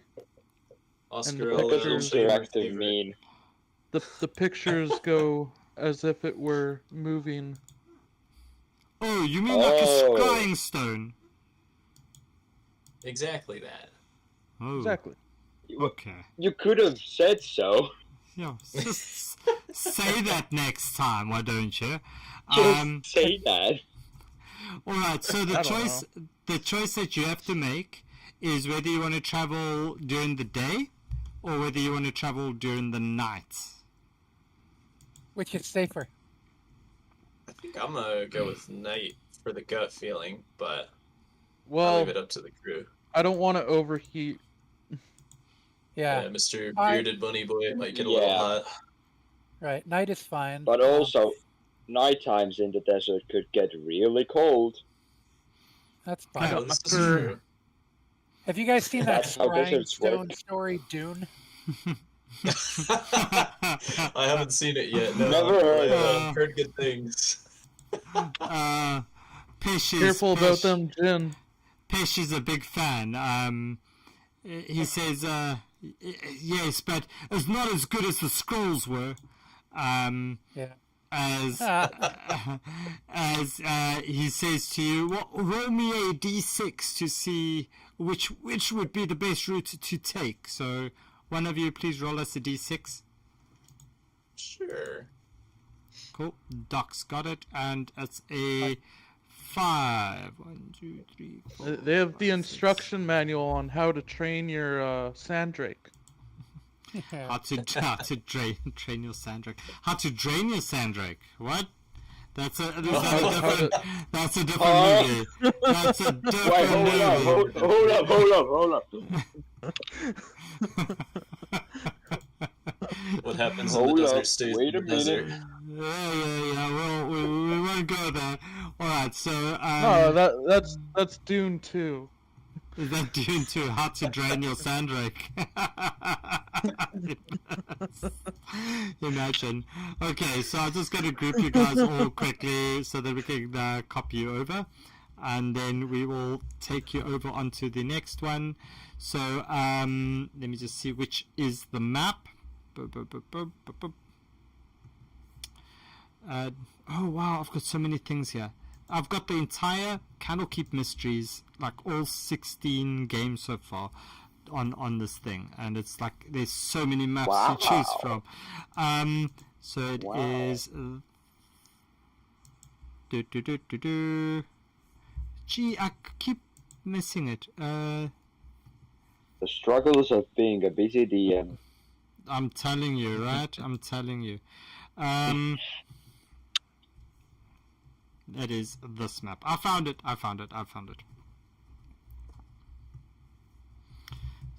Everybody gave themselves back the hit points after I healed them, right?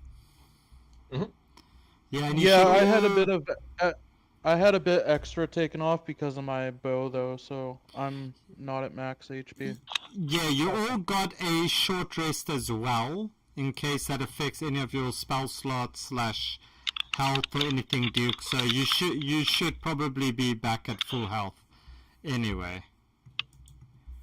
Oh. Okay. We warlocks are too cautious with our spell slots. We never fucking use them. True. It's like what's Just in it? case you might need it. So there's I this need it for meme. later, I swear. There's this meme thing that says, "I just wish I was as, as good at saving up things as I am in my games I play." Because, yeah, like in Baldur's Gate, you end up with like all those spell scrolls and everything with the last battle, and you still haven't used it.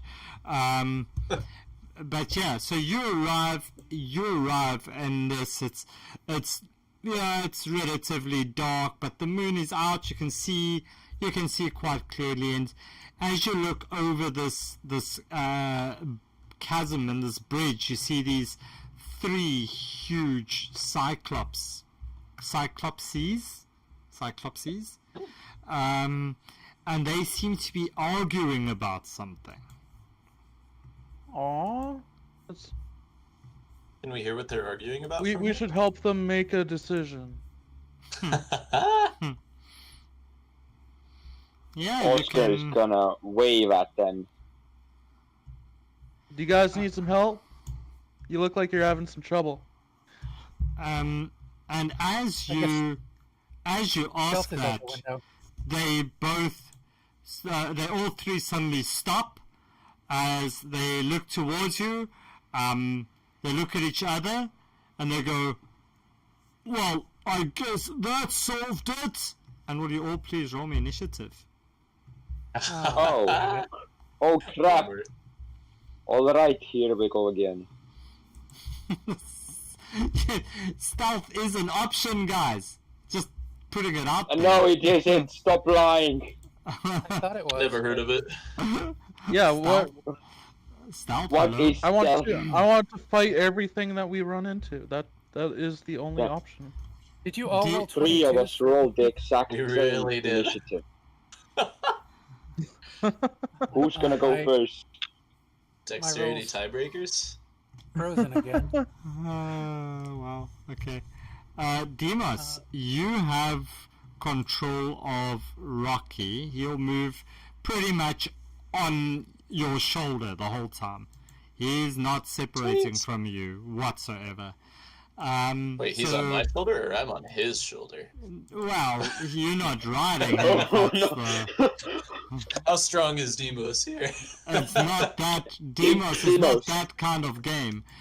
So Demos, if Rocky was on your shoulder, there wouldn't be any of you left.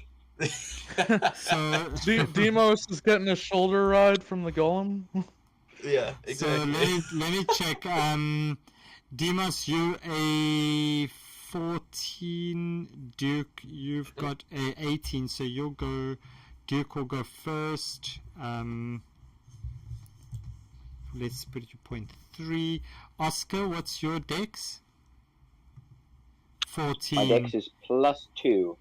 Okay, so Also 14. so we'll just go in the order that it is here. 22.2, 22.1. There we go. So Duke, it's your turn as you step forward and you see these guys point towards you as they say, "Well, that'll solve the problem." Yeah, off you go. What you doing? Well, I'm glad we could help you out. Just yeah, let me see if I can help you a little more. Roll me a perception there, Duke, as you kind of the closest, and you look over towards the these 3. Yeah, you notice the yellow one has this like darkened glass covering over its head. A darkened glass covering. Yeah, over its eye, but you can see it's like clearly a cyclops, but this one has this darkened kind of Okay. glass. So it has like some shades, like a sunglasses. seems thing. like something like that, yeah. If you would Okay. know what that is, but yeah. Okay, So he's rocking some sunglasses like he's a baller. So yeah, so you shoot off your first arrow, and you're a bit distracted by this questionable fashion sense, and you miss your I'm gonna first use shot. precision attack to add to that. Okay. Oh wow. I guess Yeah, not. but that will make it hit. So which one are you going for? I'm gonna go for the yellow guy. Or Yeah, okay. no, Cool. You can roll your damage on that one, the first one. Gonna try going for his neck. So 7. Okay. Plus 9. Here's my dex. Oh god. And here is Okay. my damage on myself. Wow, so many dice for just one I attack. know, it's so funny. We should write like a custom macro kind of thing for you to just like put it all in one. Duke, here's that's my your first. second That's your first attack. Okay, second attack. And here's my second. 17 hits. So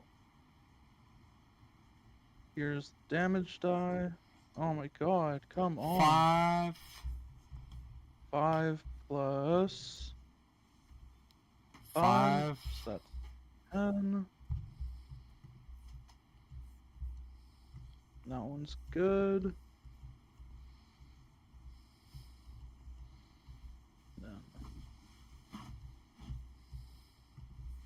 Okay. And your third attack, as you roll that, you see this guy suddenly looks at you as he uses his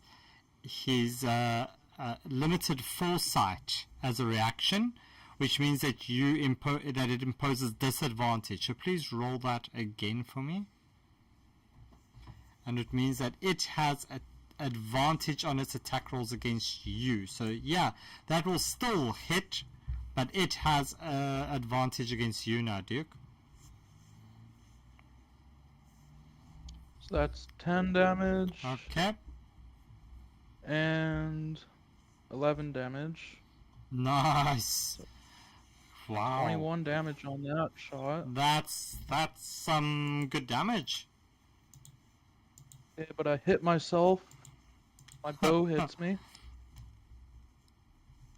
And that's 2 damage from my bow. MVP is the bow, I promise you. He's done more damage than any of my creatures. But anything else, Duke? I'm going to use my action surge. Okay, you're just going to do it all again? Yeah. Okay, go for it. Ah, crap. Here we go again. I'm gonna fall asleep before it gets to my turn. That hits. Sorry, guys. No worries. Take your time. It's okay. It's playing with a fighter. This is what happens. So there's that. Not like we have any other choice other than watch. 9 damage from the first attack. You could always just let him die. You don't have to revive him. You know that. So I'm just putting that out there. 22. That passes on your dex. Next ones. A second attack. 12 misses. Okay. And then your third one. Oh, these are all still on the yellow one, yeah? Yeah. Okay. 18 hits. 10.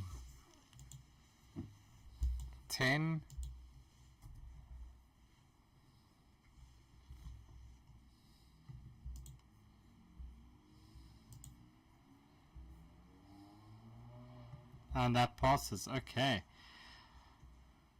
All right. Any movement then, Duke?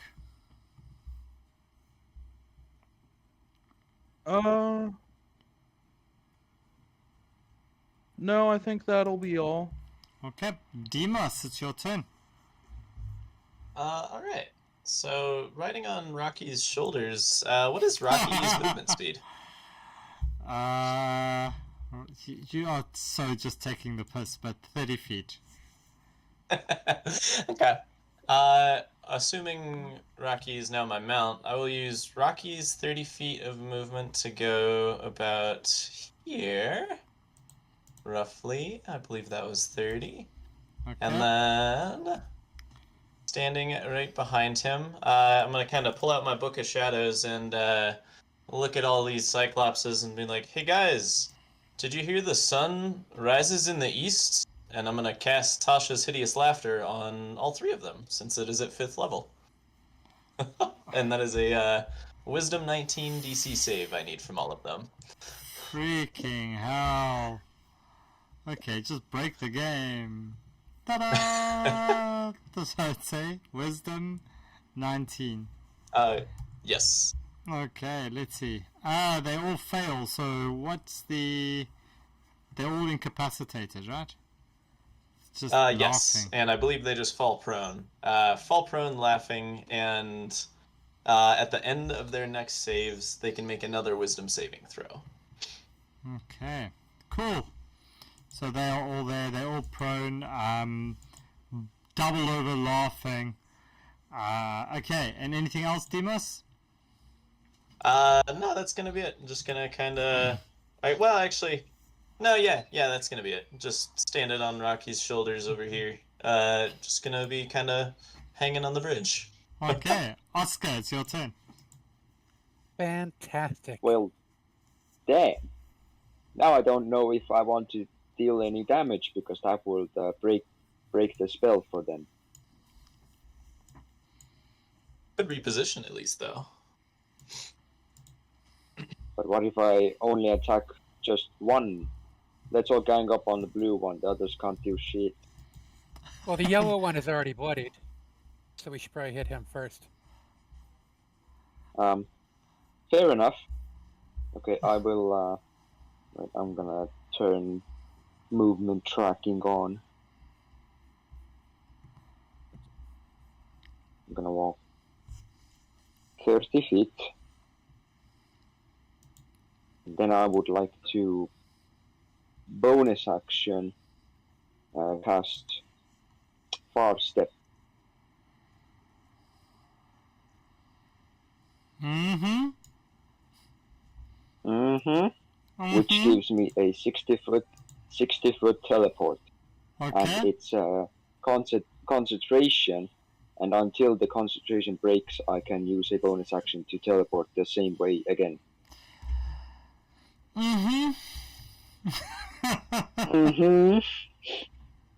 Movement speed. Hell yeah, I love my movements. I love my business I can cover. Alright, and then you get there, Oscar, and what you gonna do? I will use my action to use my Judgment Halberd on them. Okay. So use your Judgment on Halberd. the yellow one, at least. Go for it. You can roll at advantage for me, please. Alright.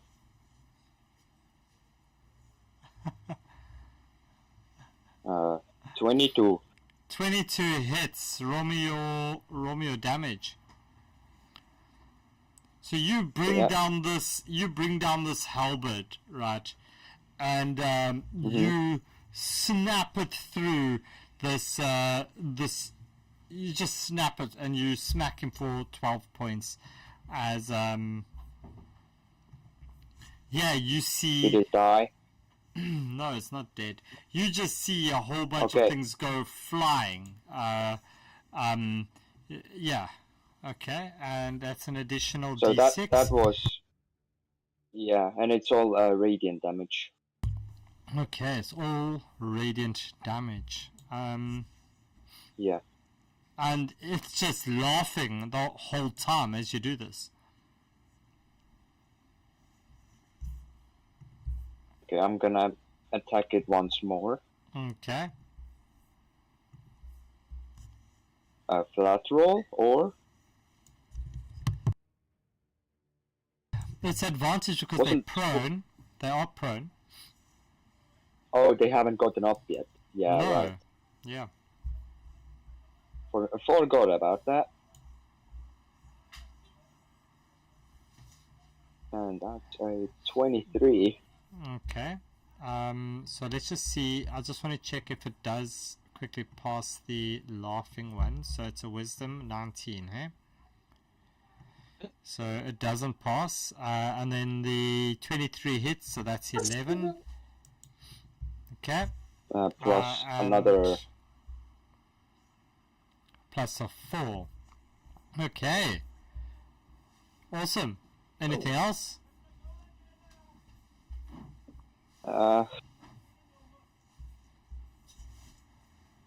It's still not dead. No, it's not dead. Wait, could I use my Eldritch Smite for that last attack? Yeah, I'll allow The that. second Go one I for made. it. Do it. Okay, so that's 68 force damage. Go, you can roll that. Doc, can you roll me a insight check, please? Insight. Yeah. And how do you see this happening, Oscar? Yeah, I hack it once in the eye, and so it doesn't die. So I hack it another time, and the second hack is empowered by my god, and through the holy light I split the entire skull. And as you this light from your weapon, this imbued light lights it up, Doc, you realize that there's no reason why a creature would want to cover its eye in the dark. And Oscar, you see as this light around this creature lights up, you notice this long white stick that's been smashed to pieces as you look again at where the eye should be, and there is no eye. Ooh. Oh, Like So some it's got like honest- an empty eye socket. Yeah. With a long white cane and dark glass covering over its eye, but it now lies dead at your feet, Oscar. well, I don't know if this was meant to make me feel remorse, but if it was, I don't feel any. Okay. Anything else, Oscar? My last attack against the orange one. Yeah, go for it. Why not? That one's also prone. Okay. Yeah, it's prone. Roll at advantage. Yeah. 19. Yeah, that hits. Nightbeard, just to keep it rules as written, I did reread Tasha's. They do get to make the save with advantage if they take damage. Is an advantage. Yeah, I don't think it will help anyway, to be honest. It's -2 wisdom. Sure, Oh, sure. snap! Wait. Yes, it's out. As it stops laughing. It's no longer incapacitated. It's still prone though, but yeah, What's so the, it'll what's take the spell save DC? The spell save is 19, but I'd say natural 20 for sure Yeah, saves. it's a 20. It saves. So It would have been quite funny if a nat 20 didn't save. yeah. True. Well, I mean, well, a nat look. 20 isn't always a victory. yeah. So it stops laughing as it looks over towards its dead friend over here. As he doesn't laugh anymore, he's now incapacitated and crying, as sobbing like a little baby, as he's like, Charles, Charles! If only they asked us which way we wanted to go, they would have solved the problem for us, Charles. Oh no. Oscar is just laughing joyfully. Okay. So Oscar, anything else? You're done. I'm done. Okay, Doc, it's your turn. Okay. So the so the orange one is still Tashid, but he's the one that has damage on him, right? So the orange one he's bent over. He's not laughing anymore, so he's not under Tasha's anymore. But the blue one's Okay, under. he's just really sad. He's bent over, double, crawling, stretching out towards his slain friend with no eye. Right. Okay. In that case, I will. I'm going to. Let me just bring up the. Oops. Where's my?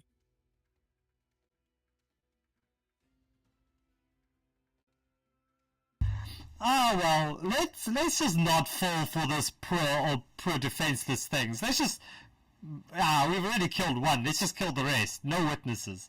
Go for it. What you do? Yeah. No witnesses. Freaking murder hobos. He needs. I Wow. mean, Wow. he needs to roll a dexterity save, DC 20. That's that at disadvantage. Let's do it. 10. No, it's not happening. All right. So he takes. Why didn't? I think the first one, Okay. 19. Yeah, 19. But it's also. Hold on. There's also additional damage. So he takes 19 fire damage, and Okay. he also takes. Oops. Why don't I think I'm up? Okay. He also takes.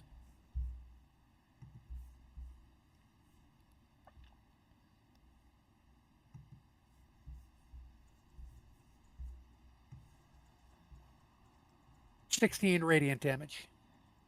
Alright. And the other, I'm just going to dock that other 16 and 20 that was rolled. What's that one?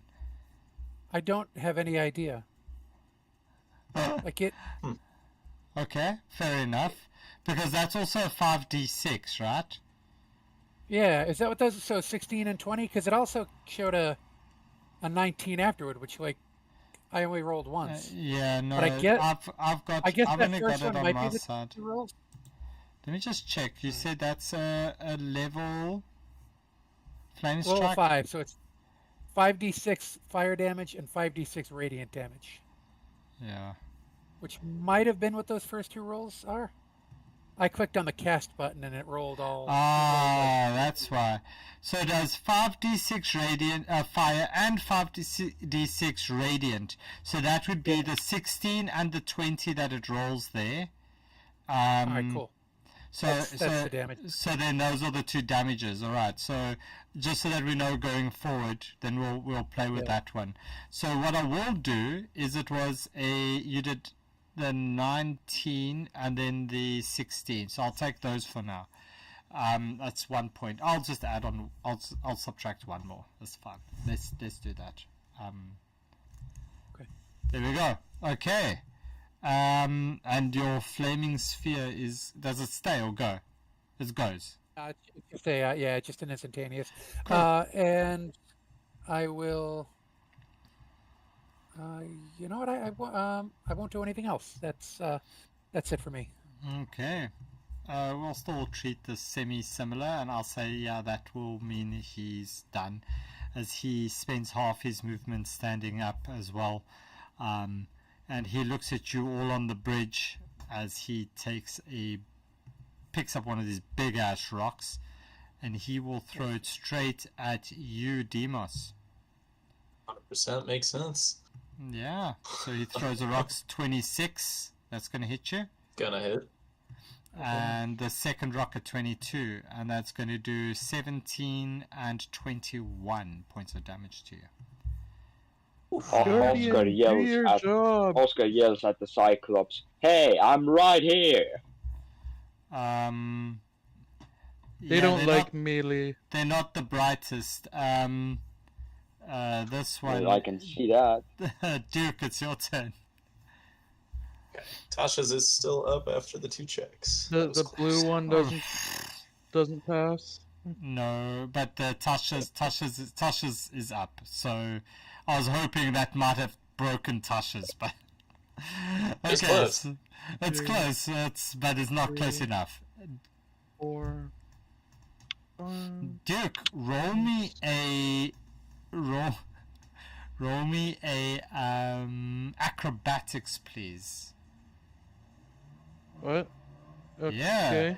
As you balance yourself on the edge of that bridge and you go for a walkabout.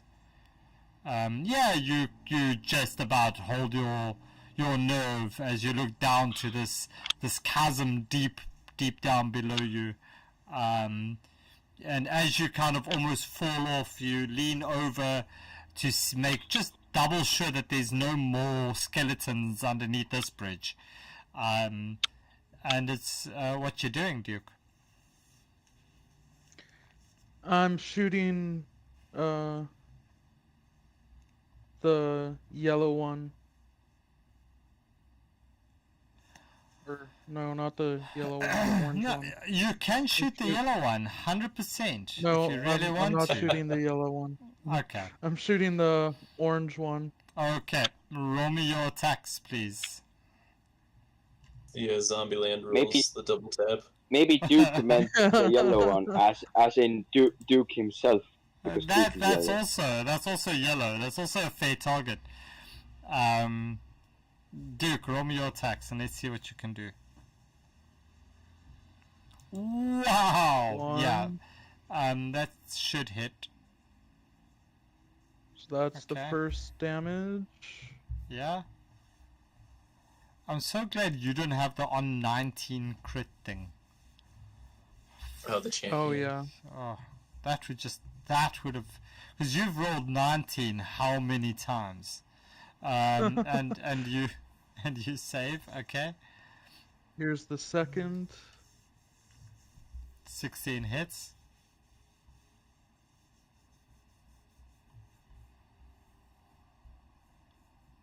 Okay. 7 damage. Plus 8. Okay. And here is the saving throw. Ooh, 2 saves in a row. Wow, that's a new record for you. And 13 misses. Okay, and I'm going to use a precision attack And make that to one help hit. make that hit. Yeah, that will make it hit.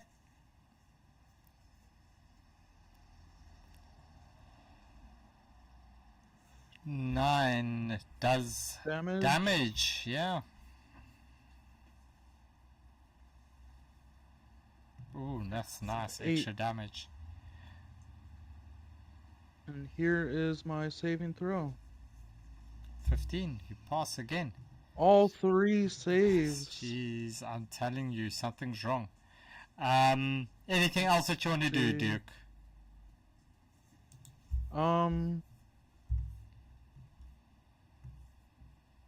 You know what? I am going to move over here, and I'm going to take the guy's shades. I think Oscar. I think Oscar said he smashed him in the eye and he broke the Yeah, the shades. I kind of broke the shades. I didn't know anyone wanted them. The shade, the one shade, because there's The no Okay. shades. And you said he didn't have any eyes or eye. there's no eye. There's just the Okay. big ass eye socket, which you could probably almost fit in, Duke, if you wanted to. Tauntaun. Okay. I I'm just not saying climb into his eye socket. I'm just saying you could probably fit in it if you really tried. well, maybe I should hop into his eye socket. Wow. Watch me pull a rabbit out of his eye. You know what? I'm going to rabbit hop so that I sit up in his eye socket, hidden away from the Other two. other two. Okay. Wow. Yeah, well, I guess I can't stop you from doing that. Okay, Demos. Your turn. Alright. Seeing this guy stand up and kind of get back on his feet, I think I am going to have Rocky move. Let's see here. It says, would I be able to, like, basically stand... oh gosh, why can't I ping? Here we go. Sorry, I'm lagging. Would I be able to move Rocky over here with his 30 feet? Or would that be like kind of over the edge of the cliff? That's over the edge of the cliff. So the bridge, the bridge back, you could maybe get there. That is like the kind of the end of the bridge. Okay. In that case, then we'll just keep it simple. In that case, we're gonna good old finger gun. Just throw some blasts at the orange guy. Yeah, go finger gun the guy. 20 That hits. is gonna be A 26 hits and a 16 hits. Alright. And that does 14, 7, and on the last one, he uses his limited foresight and he makes you roll that again at disadvantage, please. Okay. Bada bang. One. Excellent last. finger banging so far. Yeah. My specialty. 20, so that would still hit doing the 10 points. Okay. Alright. And he now has advantage against you, Demos. Sure. And anything else? Nah, that'll be it. Cool. Maybe for flavor, I like kind of hide behind Rocky's head, but still able to get hit. Oscar, it's your turn.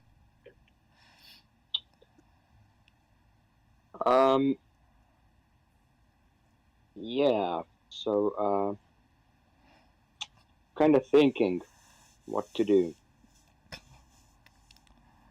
Follow through with this absolute genocide of the Cyclops peoples of Well, yeah, that's kind of given. the Like, desert that was Cyclops peoples. expected.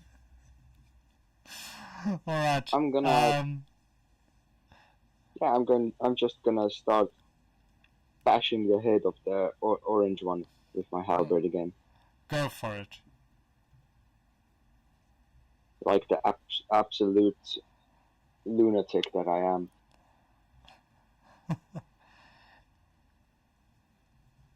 Let's see what you So can do. now it's a flat roll, right? Correct. He is no longer Because- prone, at least. Yeah. Because he has stood up.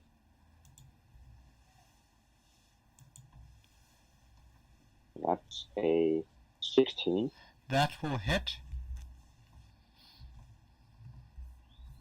It will do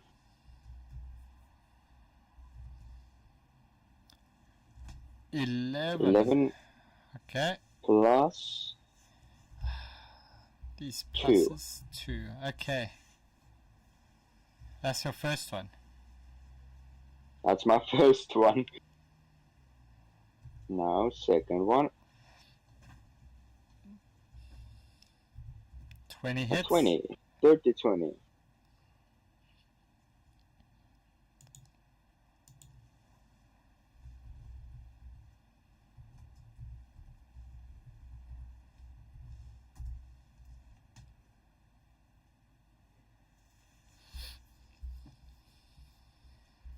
Damn. Crappy Okay. rolls. Nice. I'm liking it. I'm liking it. Okay. Anything else, Oscar? You're lucky. I have. But one more humble You attack. have one more. You have one more. Okay. Let's see this happening.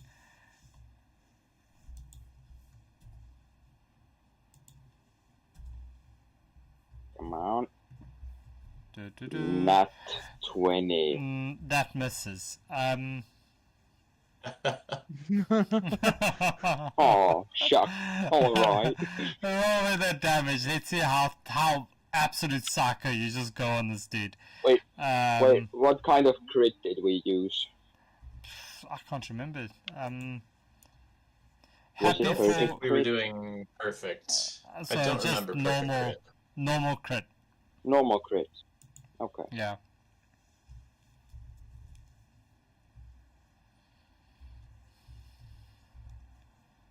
So I'm 14. 14. Okay. And your Plus- other one, that's Plus the the life life drinker. drinker must also be crit, right? Because it's also a rollable. Oh, then just one more dice. No, it should also be crit. Yeah. Oh yeah. Yeah, I'm just rolling another normal one because it's just Yeah, double. because it's going to be the same. Yeah, just does it. Oscar, how do you see that happening? Yeah, I the first one I cracked the skull like perpendicular to the eye. Now I crack the skull like the other orientation, so like across the ears. Just across the ears.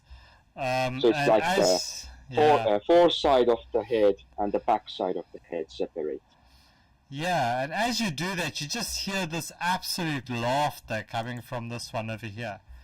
And Oscar is also gonna laugh a joyous laugh. All right. Anything else, Oscar? You done?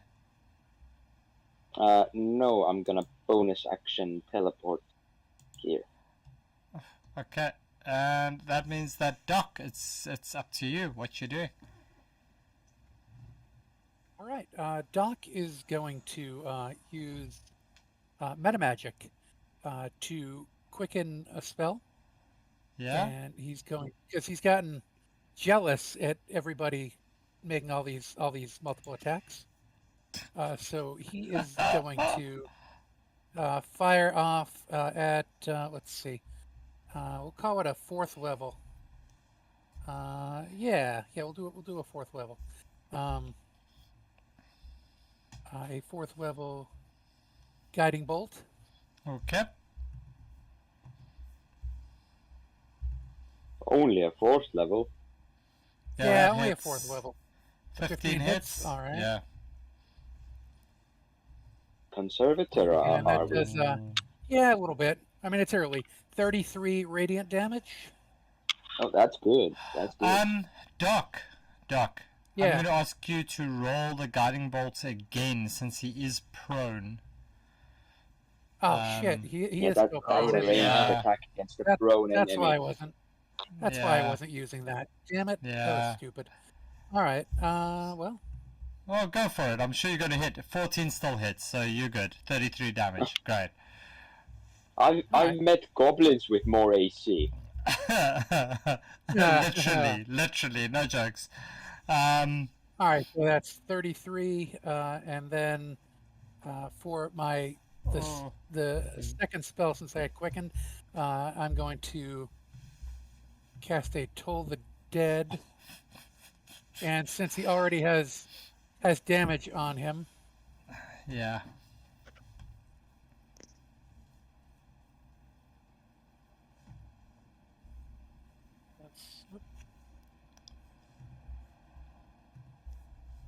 Yeah, Doc is just he did not loving forget to say this. about oh, come on. It's just frozen again. Yeah, it happens. Could you roll 3d12 for me? Yeah, we can roll 3d12.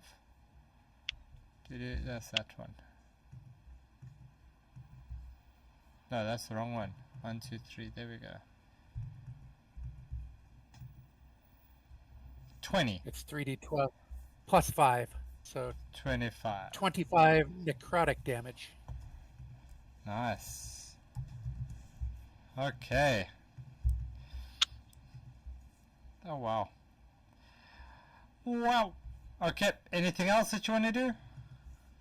No, that'll be it for me. But he should get to roll against his Tasha's again because I Yeah. just damaged him. So Yeah. I'm not sure if you... yeah. Oh, wow. Come on, 16. Only 3 short. That's this one's turn. And he'll get to roll again anyway. Let's see. Come on, there's got to be a 20 in this again somewhere. 17. We're getting better. Duke. closer. Duke, it's your turn. Okay, well, I guess I'll get a few attempts from me.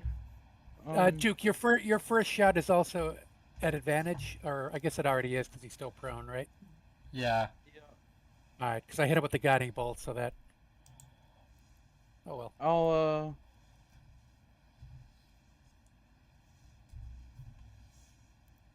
Okay, so advantage. I'll be Hit him using with your my. best shot.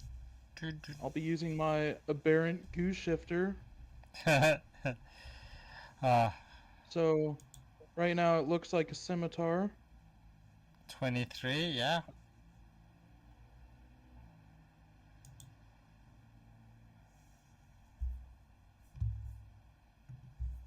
Okay.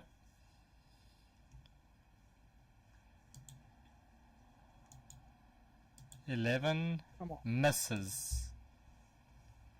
And I use a precision. That should no. Before you do the precision, just that still has to be at advantage because he's still prone. So Oh, okay. Yeah, and So- you're using a melee attack. yeah, yeah. So the 16 will hit.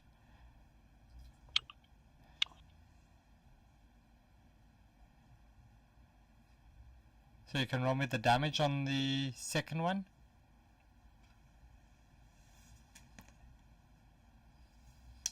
Just imagine every Okay. time this sword like changes shape, it like sprays a little green goo. I just, it's Oh like- no, not the green goo! Okay, Duke, yeah, and your last one. 11. Oh, That's again. You can roll again. Oh, again. Yeah, I don't know why I'm forgetting that's that. okay. 23 hits.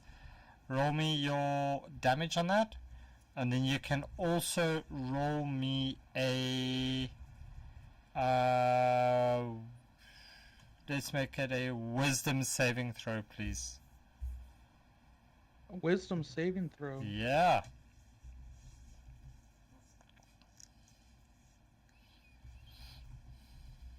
Oh god. So as you do this thing, and as you're busy hitting this creature, you suddenly just see this creature starting to get covered in this green slime from your weapon, as you But just mine suddenly wasn't- get No. infuriated with this, and you will have disadvantage on your next melee attack. But mine's covered in black goo. It changed color as it hit the blood to cause Suddenly, green you goo. appear to be colorblind. So would that be a And, flat and now roll it's for green him? goo.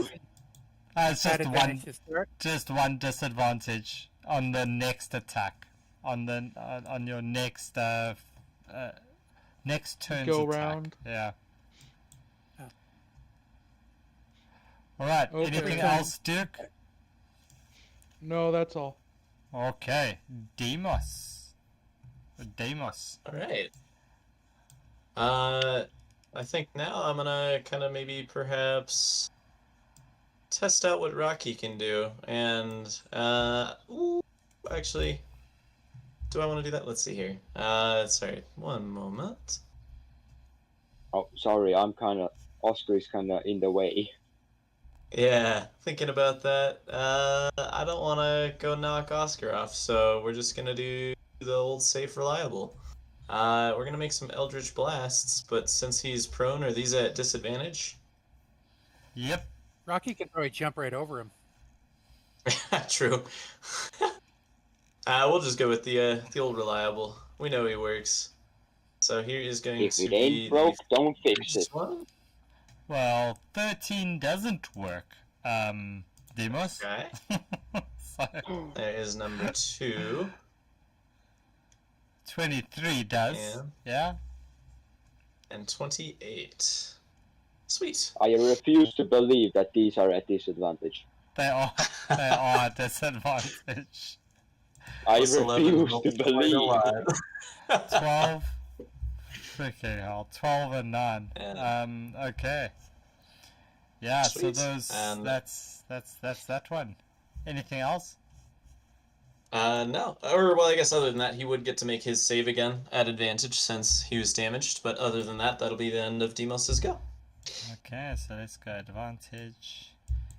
And an advantage on the second one. 8! Yes! Oh, He gets snap! up. Yeah, he's no longer incapacitated. Okay. That finally. Oscar, I that finally that, got that nat 20 you were asking for. Yeah, I know, Yeah. finally, right? It's like, only took 42 rolls. Sorry, Oscar, it's your turn.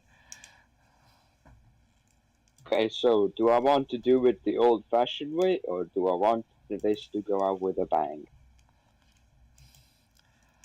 Well, depends who you're asking, right? I'm always keen for a good bang. You know what? Fuck it, let's give the audience what they want, Yes, do it. and I shall cast upon this wretched creature befuddlement. Befuddlement. Oh my gosh. Oh, jeez. Please Okay. give me an intelligence saving throw. Nat 20, 17. That silence means that I passed, right? Yep, so it's half damage. Okay. Hold on. It's Yeah, half damage of 10d12. What? Oh my word. Spell. Dude. Half of Freaking is it hell. loading? Yeah, it's probably still trying to roll Okay, so all this damage. 33 psychic damage. Sheesh. As he looks over at his dead friends, as he realizes he was actually laughing at them, and he takes all the psychic damage. Wow, Oscar, that's rough, dude. Why do you do me like this? Any bonus action? You got off easy. Any bonus action? Yeah, I mean 66 damage. That's good. Let me see what kind of bonus actions I have.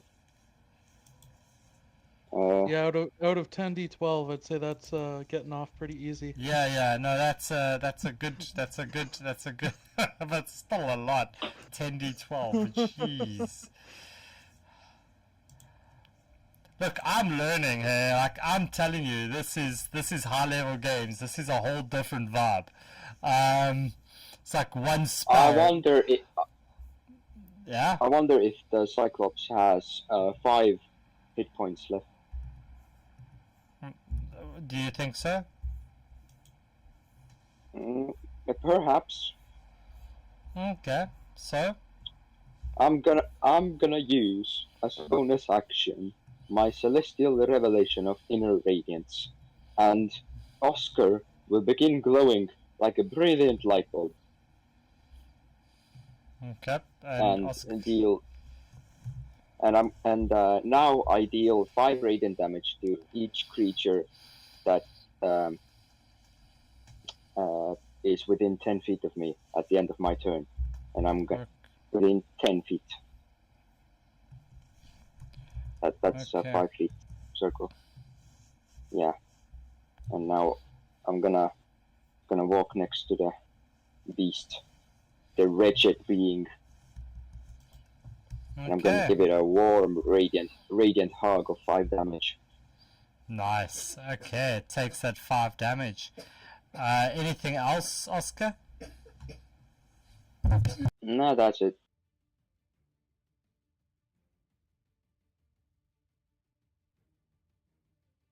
All right. Yeah, Doc, that means that you are up. All right, I'm up. How does this thing look? Like, I know it's bloody. Does it look Like it's on its last leg. With a It very looks traumatized. with a very bloodied eye. No, Right, that's just okay. Nightbeard, Salt Mite. No, I want it. I want its eye. All right, then I'm just gonna cast Toll the Dead on it Dude. again. So can I get another Wisdom saving throw? Oh, damn it. You have to do that. Go net 20. Ah, okay, 11. Fails? That's a fail, yeah. Yeah, it doesn't matter. He's dead. How do you see this happening? He had like 2 health left. Oh well, I see the necrotic damage just kind of turn his, start melting his skin off his bones, and it's like super leprosy. Super Ugh. leprosy. And as you do this, you look back, Doc, and you see Samir and Pesha's mouths just agape as they're looking at you like, did we just see what we thought we saw? As Alice just very nonchalantly just walks up and starts licking the blood of the Cyclopses. I'm gonna turn off my light bulb before it hurts anyone. Okay, your light bulb, your glowing arse, your firefly, firefly vibes. Yeah. So I'm I'm also going Nightbeard. I'm gonna take the eye of one of the Cyclopses that still has an eye. okay, yep. So you can roll me a sleight of hand. Oscar, what you want to do? Could I touch the blue one's corpse Oh. and you speak with dead because I still have that effect? Yeah, you touch the corpse as this, you see this thing just suddenly sit up as he looks at you with no eye. As he's like, what? Who did that? It was my friend here, and I point to Doc. But he doesn't have an eye, so he can't see me. Well, it's the thought that matters. And can I ask the corpse a question or two? Yeah, go for it. All right. So I'm gonna ask it. Was it guarding something, or was it here by coincidence? Well, I was guarding my friend. He's blind, and we got a little bit lost. We didn't know which way to go. He thought we had to go back, but we were just saying it's over this bridge, and he didn't want to listen to us. I would also like to ask if I can.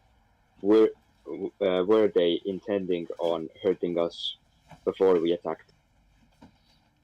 No, we just wanted to ask you if you could help convince him to just cross the bridge.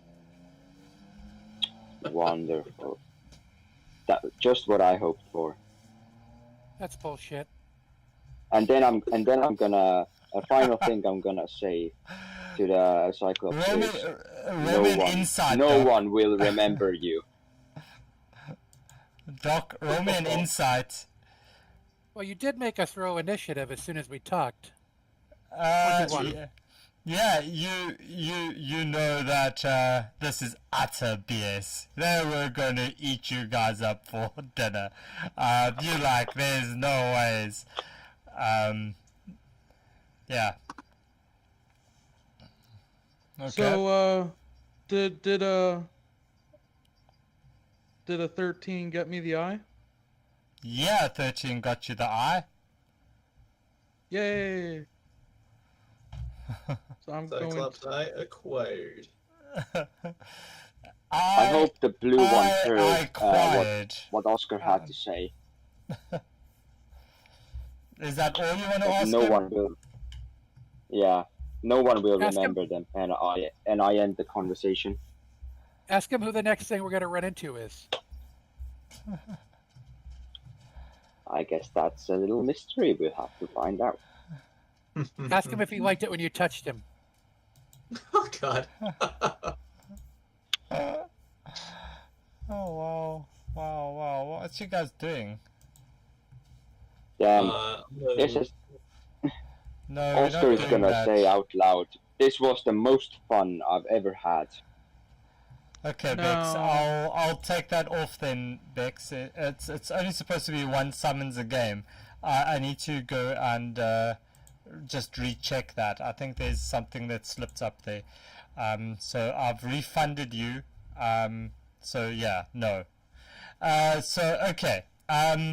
So you've slain these ones, and Doc, you said you wanted to ask, what's the next monster you're going to fight? What? I mean, if I can ask, sure. He's like, don't know. I mean, That's, isn't it more fun for us to find it out on our own? No, The thrill is in the mystery, isn't it? no. That's the whole point of talking to dead people. So the corpse only knows, this is what the rule says, what the spell says, the corpse only knows what it knew in life. Oh yeah, no, I get it. I just thought maybe Yeah. since it's been wandering around here, Oh you know, yeah. maybe it's Had some insight. yeah. What happened to your friend's eye? There's a, we ate it. Oh, Cyclopses, man. wow. I mean, he hungry. probably deserved it. Yeah. I was toying with making it an X-Man Cyclops, and then I decided against it and make him blind instead. Cast So- disintegrate. Oh, that's Yeah. wonderful. so yeah. But anyway, yeah. So this one at the end of that question, this one just drops down again, BG style, as nothing that you can do. You can get another answer out of him, as his soul just kind of drifts above his body for a little while.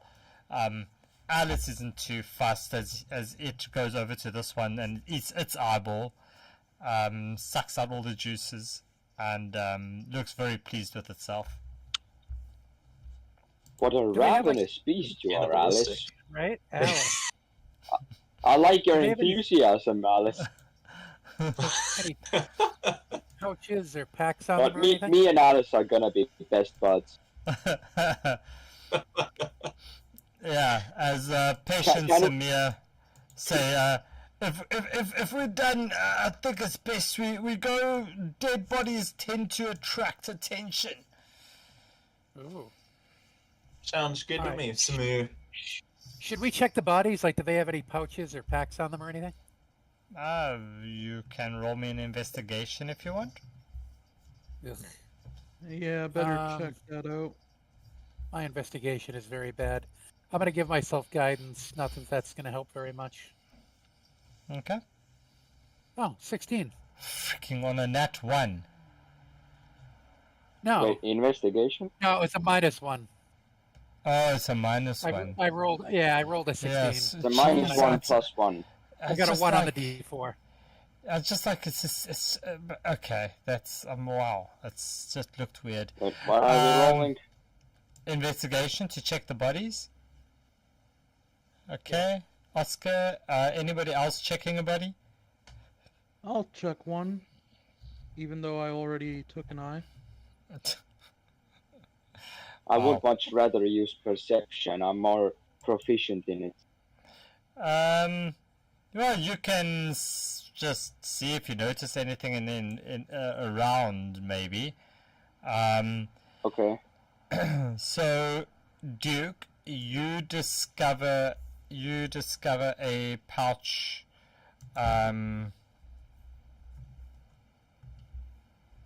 with 11 gold. Nice, nice. And Doc, you discover a pouch with 6 gold. Oh, okay. Cool. Yeah, that's pretty much it. Thanks, Cyclopses. Cyclopses, Cyclopses, Cyclopsi. Cyclops. That would just be cruel to call. That would just be cruel to call Cyclopses Cyclopsi. That's a little on the nose. A little on the eye. Oh, a little Above the bit. nose. Should we It's take, exactly what Oscar would say. Yeah. should we take this path, or should we go down and around and take this path? I would turn to Also- Shamir and say, "Do you know the best way from here?" He says, yes. No worry. We take you quick route. No, don't you worry. I don't need GPS. I know the way. I know a fast way, a shortcut. Like the sketchy Uber driver. Yeah, you said it, bro. We've all had that Uber driver. No, don't worry about that one. I know the shortcut. GPS, Yes. is that the God's pathfinding service? That's it.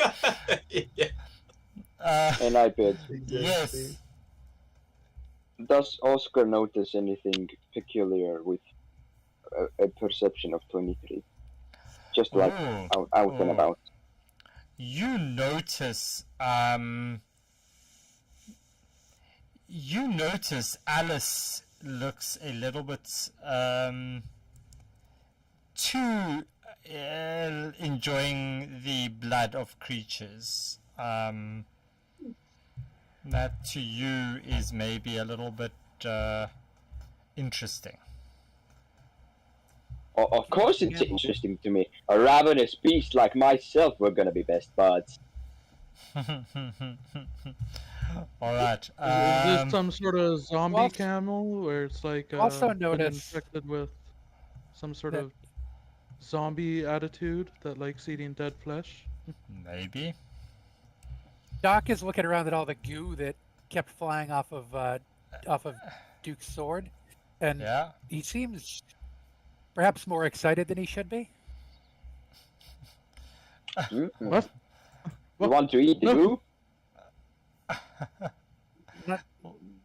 Not exactly. What do you mean? Come I on. want to ask. Yeah, that's Duke does a final fireball at the goo. all right. So he takes you Firebolts the green goo at the that's on the Cyclops. bursts into flame, and it's just fireworks as you leave the bodies behind, as Samir and Pesh lead Alice as they take you through, and they say, "It's morning. We have breakfast. We have breakfast here." As you reach a oasis. Ooh, that's good damage on a firebolt. Yeah, you disintegrate the body as you set it up on a funeral pyre as the bodies just burn up. It smells a little bit like a good forest boar as it burns up. Would Oscar have mentioned to us that the camel seemed weird? No, I don't think so. He's Well, just to Oscar, I'd say to Oscar, such activity from a beast seems oddly normal. Because Oscar is completely unhinged himself. Fair enough. Lovely. Yeah, so you reach this oasis, and as you reach this, you notice one of these things over here is oddly in the shape of a sphinx, And as you get closer to this, Samir says, you do need to answer this one's riddle to be granted safety within this space. Do you know the answer to this riddle? Have you made it past this point? He says, it's never the same riddle, and he doesn't like bother us, because but you are newcomers. As you see Alice kind of walk over here and start munching things. Pesh strips down and has a good old bath in this pool over here. And Samir goes and sits down and washes his unmentionables. Yeah, so you arrive at this, and as you see this Sphinx's eyes start to glow, as it says to you, it says, are you willing to answer the riddle to gain the life-giving waters? Oscar says to the rest of the party, "Come on, guys, let's put our collective 3 brain cells together." You look around, you notice some bones also around the area. So you notice that there's bones of, there's some animals, but there's definitely some humanoid bones, half near this pedestal, hidden under the sand, maybe not 100% visible, but there's definitely some interesting things there. Demos, you can't be there. You've got to come back. But yeah. So are you ready for the riddle? Yes. Sure. So it says to you, as it says, it says, those of you ready, do dare to lay a hand on my paw. Demos will go out and put his hand on his paw. I high-five the Sphinx. Or low five. I don't know. How high is the paw? It's within reach. Okay. So it says, forked, like you hear this in your head, as you hear it says, forked like a serpent's tongue, I spark the thunder's peal. With every stroke the storm is wrung, of darkness by my zeal. What am I? As he says, we know that already. He says, no. So this is the riddle. As he says, you have one chance to answer this. Oh, wow. That's not dramatic. You're lightning. Lightning, you're lightning.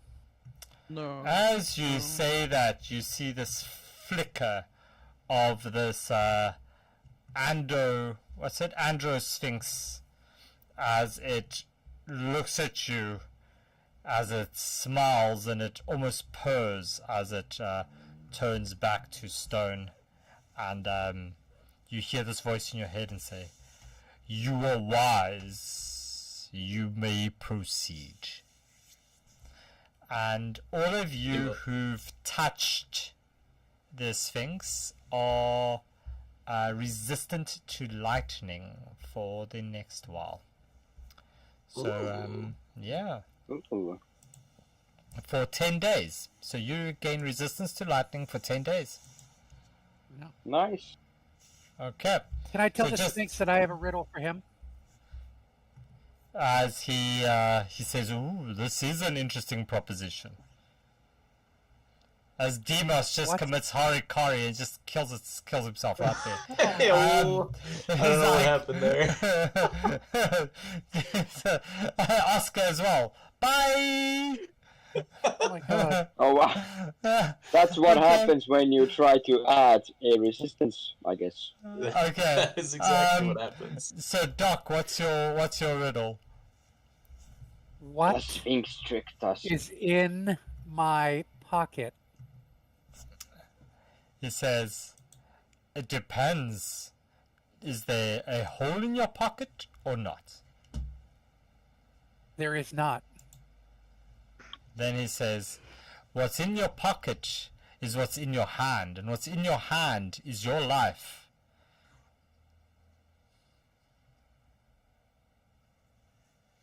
Doc reaches back into his pouch and pulls out little puss and holds them up in front of the Sphinx and says, "Wrong!" He's like, no, that is the cutest little one I've seen. Doc gives him a little scritch under the neck and then I puts him back in the forgot pouch. you had little. I forgot you had that one. You don't bring them out. Oh, so cute. I know, not nearly enough. No. Aww. Yeah, Bexy's getting so confused. They don't like the things. They don't like riddles.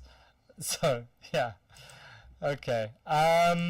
So, yeah, there's, you guys can rest up in this part. As you've passed this, and you can have a short rest as Samir washes his unmentionables. Pesh has a swim. Alice just keeps eating everything, and strangely enough, you notice Alice doesn't go near the water.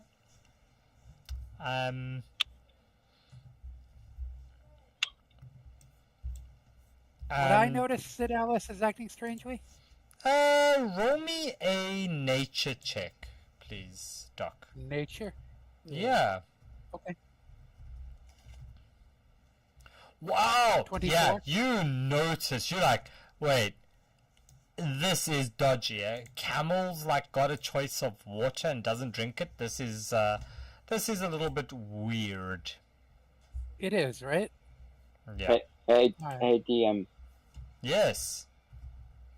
Could I try and crack the camel mystery before you tell anything? You can. I just want to try. You can try. Do you want to drop Okay. me a? Do you want to mention it, or do you want to drop me a DM and see No. if you are right? Okay, I'm gonna drop you a DM. Okay. Can I do something or no? Should I wait? Yeah. Yeah. No, you can go do what you want to do. I'm gonna Hey, cast Shamir. Dispel Magic on Alice. Okay. Let's see what Saltmart has said. Dun, dun, dun. If it comes through any day now, Saltmart. I'm typing. It's a fucking tablet, alright? Amir, is there anything that has happened to Alice in the past that might make Alice a little unusual? Like, is that why you don't want us to go near Alice? I don't think Samir ever said not to go near Alice. At least not that I remember. Demos is pretty complacent. Saltmart. You said not to Oscar- attempt ride Alice. Oscar right. gets a point of inspiration. Fuck Hey, yeah, I guessed it! I'm so smart. My singular brain cell worked overtime for that. There's a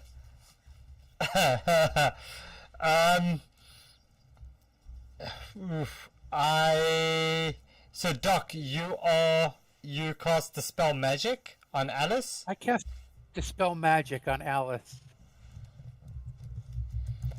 And as you cast Dispel Magic on Alice, you see this sudden change in Shamir's thing. He says, "No, don't do that!" And as you change Alice, you notice this Alice changes into this strange-looking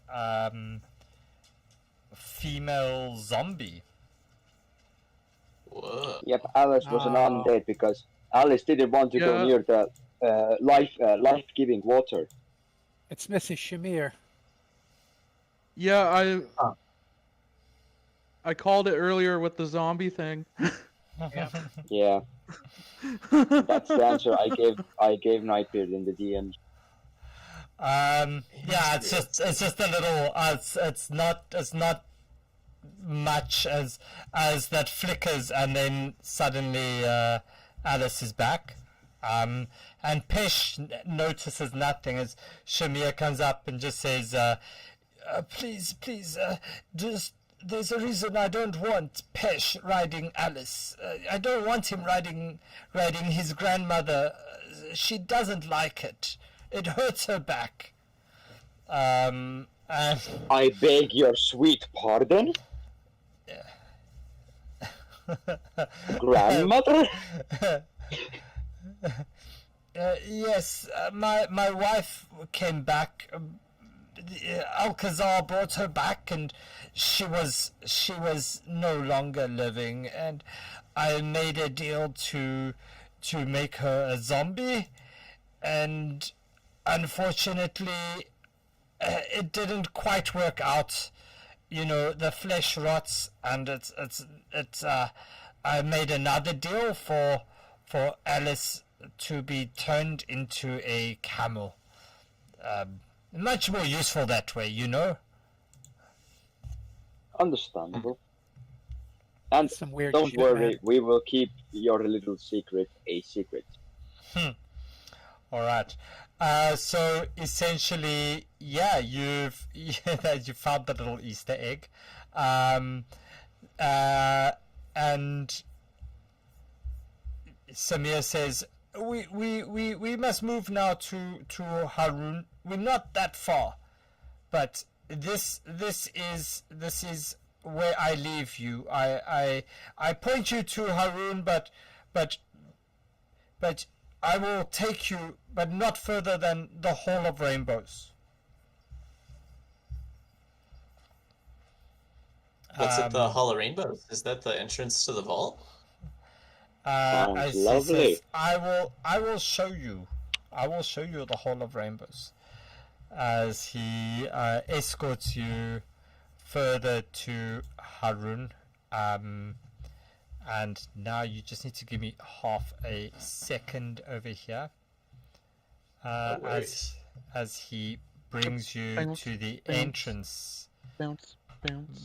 Bounce. bounce. Bounce. All right. Let's see if this works. Come on. Yay! What There can we I go. say? Duke loves the water. Ooh.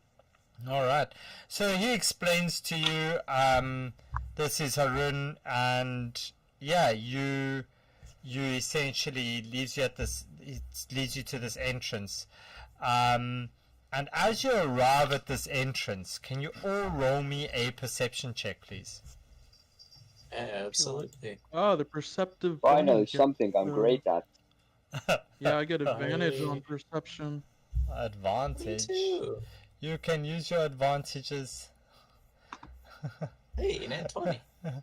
Oh, nice. And I Okay. fucked it up.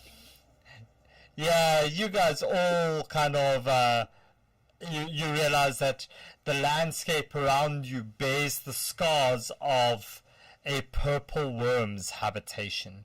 There's a boy. complex of caves that collapsed as the worm created its rubble-filled tunnels. You see a crack in the face of a cliff that looks like the entrance to an undamaged cave. Around it, a few 15-foot diameter rubble-filled holes provide clear evidence of a purple worm's passage.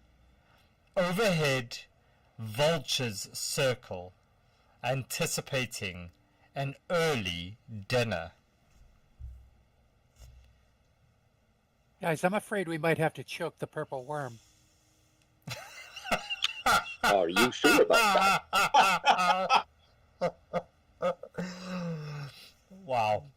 That's pretty good. Oh. Okay. Suddenly I I don't mean, need heat what else? anymore. We're gonna hop inside the purple what else worm to and do than to rush in, right? It's our specialty, ain't it? yeah, rush Yeah, it's in. our specialty. I'm going in. Stupidity is our specialty. Yeah, you said the water was a short rest or a long rest? Short rest. Okay. I get my spell so- slots back. Wow. Is this here like a wall or something? Like Yeah. So there's rubble piled up there, and as you reach a little bit closer there, Duke, and you look ahead, you see this pile of rubble in front of you. You can kind of see through that there's something on the other side, so you know where you got to go. But it's about 10 feet of rock pile things. would Yeah. I be able to move some of this with my ring of telekinesis? As you stand there Like, and you Make raise a your hole ring, big enough to move through? you raise your ring of telekinesis, and as you do that, you take a step forward and you step in worm dung as this horrid stench just fills your nostrils. The Samir just looks at you, and as he followed straight behind you, he says, "Worm dung, just move carefully." And you want to blast the wall with your telekinesis ring? Yeah, I'm just gonna use my ring of telekinesis to get rid of some of the rubble. Okay. Roll me a... Well, I don't know. How does your telekinesis work? Why do you need to roll me something, at least? Roll me a... Let's see, a sleight of hand to see if you can get these rocks moved nicely as you fidget your hand around with your ring of telekinesis. 8. Now you do a decent enough job. You do hear some as you let some of the rocks, they slide down, and the doof doof, and a few seconds later you hear and you feel this cave suddenly start to vibrate just a little bit, and you hear this rumble, and then it's gone again. Can you roll me a d4 there, please, Duke? 1d4. Yep. There it is. And roll. As you move a little bit more of this things, you notice a shield sticking out a little bit there, Duke. Very shield, eh? Yeah, very pretty shield. Okay. Would I by any chance be able to grab it? You grab the shield. You now have a shield. What kind of shield is it? Is it just a regular shield? Yeah, it looks like a regular shield. Okay. It's got a picture of a it's got a picture of like a I guess like a circle that looks like a... It's also got, like the what's those things on top of a castle called Castilians? What those yeah, like those like little notches, man, that goes around the top of a castle, those things. So it's got like that, like around the edge of the circle as it moves around in a thing. So it's like this, like the smaller circle and then this bigger concentric circle with those little things on the edge. Am I able to use it while using a scimitar? Because You that's can essentially what my hold like, a shield in one hand and use or a like scimitar I with the other. I Yeah. guess my vicious longbow wouldn't allow for it, would it? Because No.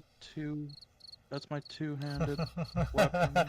Yeah. Stop! You guys are being rude now. Come on. Does anybody have So crickets. is anybody proficient in Freaking is hell. anybody proficient in shields Yeah, and want to I shield? am, but I already have a shield. Can I look at it? Like, does it look magical at LDM, or you said it just looks like a mundane shield? It looks like a shield. So it's just a regular shield? Hmm. I'm a little worried about that rumbling in the cave. Do you think we should maybe pass through this potential worm den, guys? Yeah. Hey, I've already Demos, got a you magic shield, so Demos, Okay. you're sure you didn't forget to eat anything before we came here? I hear it rumbling, and I think it's you. That might just be a remnant of my patron. That just happens sometimes. He is called the Great Hungerer.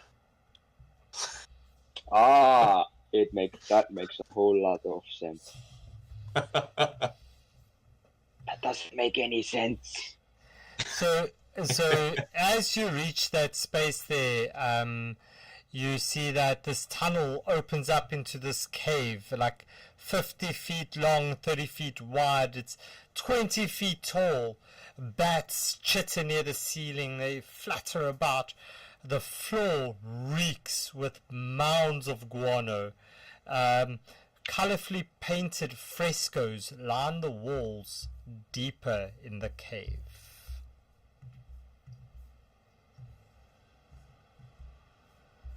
So you see frescoes like here, over here, here, as they kind of like, as they line the cave over here. can we tell what they're of? Like, are they visible? So as you step in and you see Samir walking with you, he jaw just drops as you see. He explains, like, this just proves their legends of a city destroyed by a dragon are true. As you look around it, you see that mural. The one mural shows 3 wizards wearing strange hats, and they use magic to bring life to a stone golem. The golem has a bright blue sapphire in its chest. As you see, ancient scripts label each wizard, and a larger inscription is engraved below the scene. As you see, it's... Shoot, I forgot about Rocky. Timos is gonna, like, sprint outside real quick. Continue though, Napier. Yeah, so it says Abzin, Carlin, and Sharisa as the wizard names. And then it says here, the consortium of 3 creates the Sapphire Sentinel.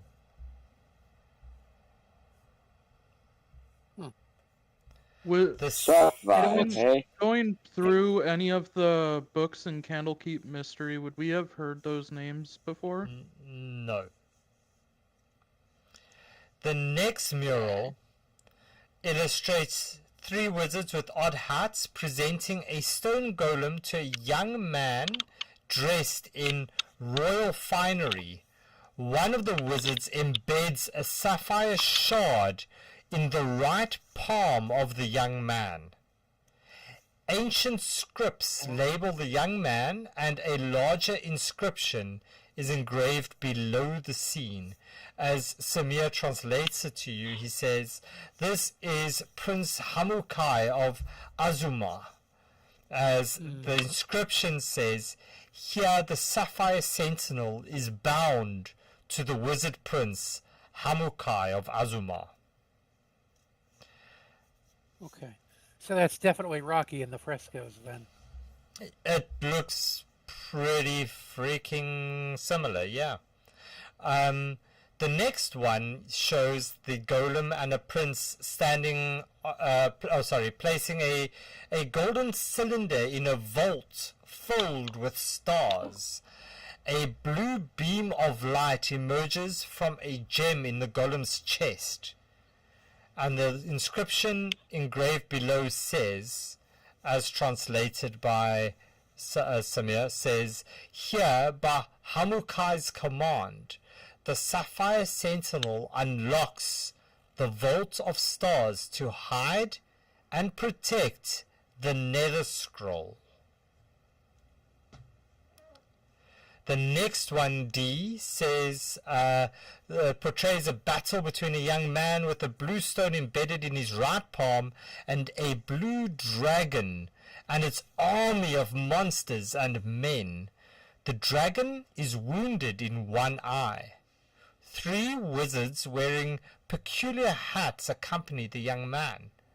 The dragon has blasted the golem with dark energy that is hurling it through a crack in the sky. The dragon has a label and there is an inscription below. It translates as Zigzokrishka, and it says, "Here the Sapphire Sentinel is destroyed in a terrible battle against the dragon Zigzokrishka, who curses Hamukai." The next is a mural that shows a young man being entombed in a sarcophagus, along with golden cylinder inscribed with the symbols. 3 wizards with unique hats cast a spell on the young man, whose eyes are closed. Mourners crowd all around. Small labels identify the figures, and there's a large inscription below. Prince Hamukai of Azumar and the 3 wizards, Asbin, Karlin, and Sharisa. Here, Hamukai enters this eternal sleep to avert the dragon's curse, and is sealed in slumber with the Nether Scroll. And the last mural shows the destruction and slaughter of a city by an assault of a one-eyed blue dragon and a horde of monsters. This dragon stands on top of Mastaba, under which lies a star-filled vault surrounded by a magical aura. The vault holds a young man inside a sarcophagus. On the left side of the mural, 3 wizards wearing curious hats flee toward a distant series of caves. An inscription below the painting is accompanied by a rough map. An inscription reads, "Here the dragon returns to destroy the city of Azumar and open the tomb of Prince Hamukai as survivors flee to Harun."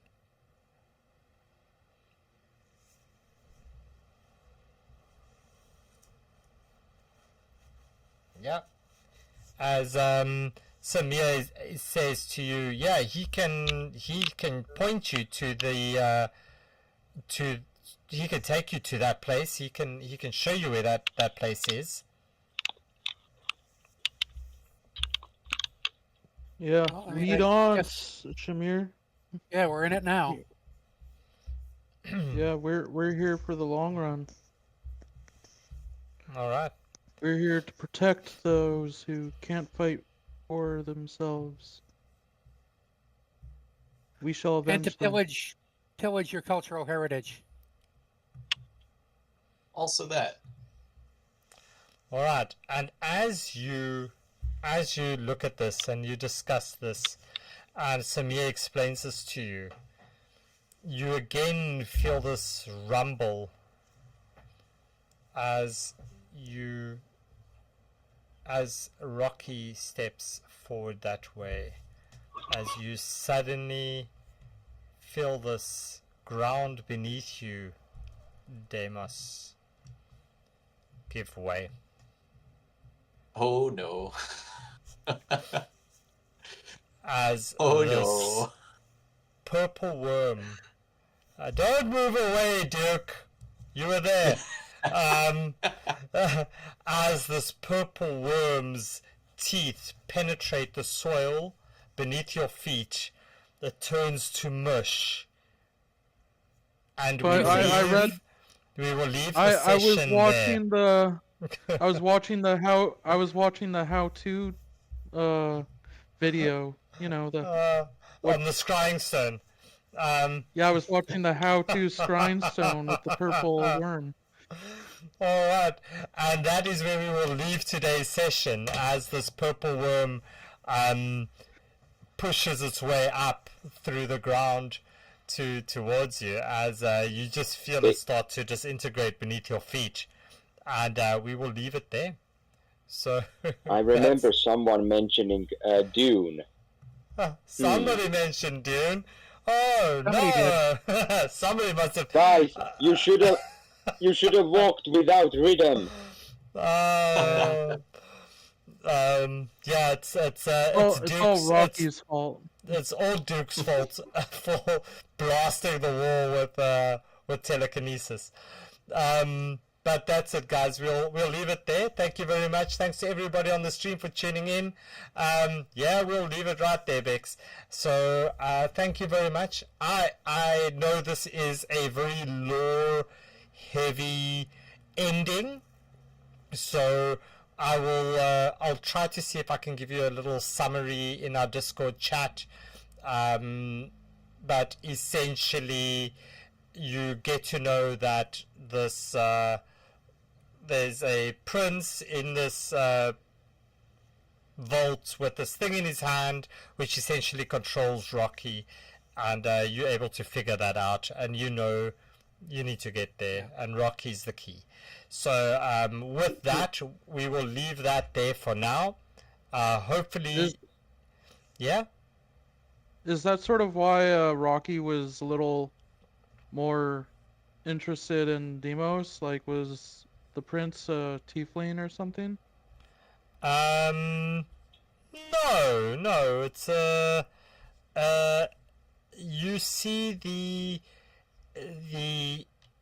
Rocky being on the one mural. You see him being blasted with dark energy, so you can see he doesn't quite understand necessarily and remember necessarily what's happening, but he's trying to none of you have really spent time trying to communicate with him, so I don't know, we'll figure that out if you survive the purple worm. So that's it. We'll leave it there. Thank you to everybody on the stream. Thank you to you guys for playing. As always on the stream, we're going to quickly pop over to raid another channel. Somebody that's got a few viewers, just a handful, and we'll try to get them give them some love where possible. So appreciate you guys. I hope you had a good time. We will be back on Friday with another Friday Night Quickie. Yeah, that's us for today. Thanks. Thanks, man. Yeah. Thanks, everybody. All right. I'll have to pull a Boba Fett and just kill it from the inside. Just kill it from the inside. We can do that. All right. So we're gonna head over onto the Twitch for a raid. Stay tuned.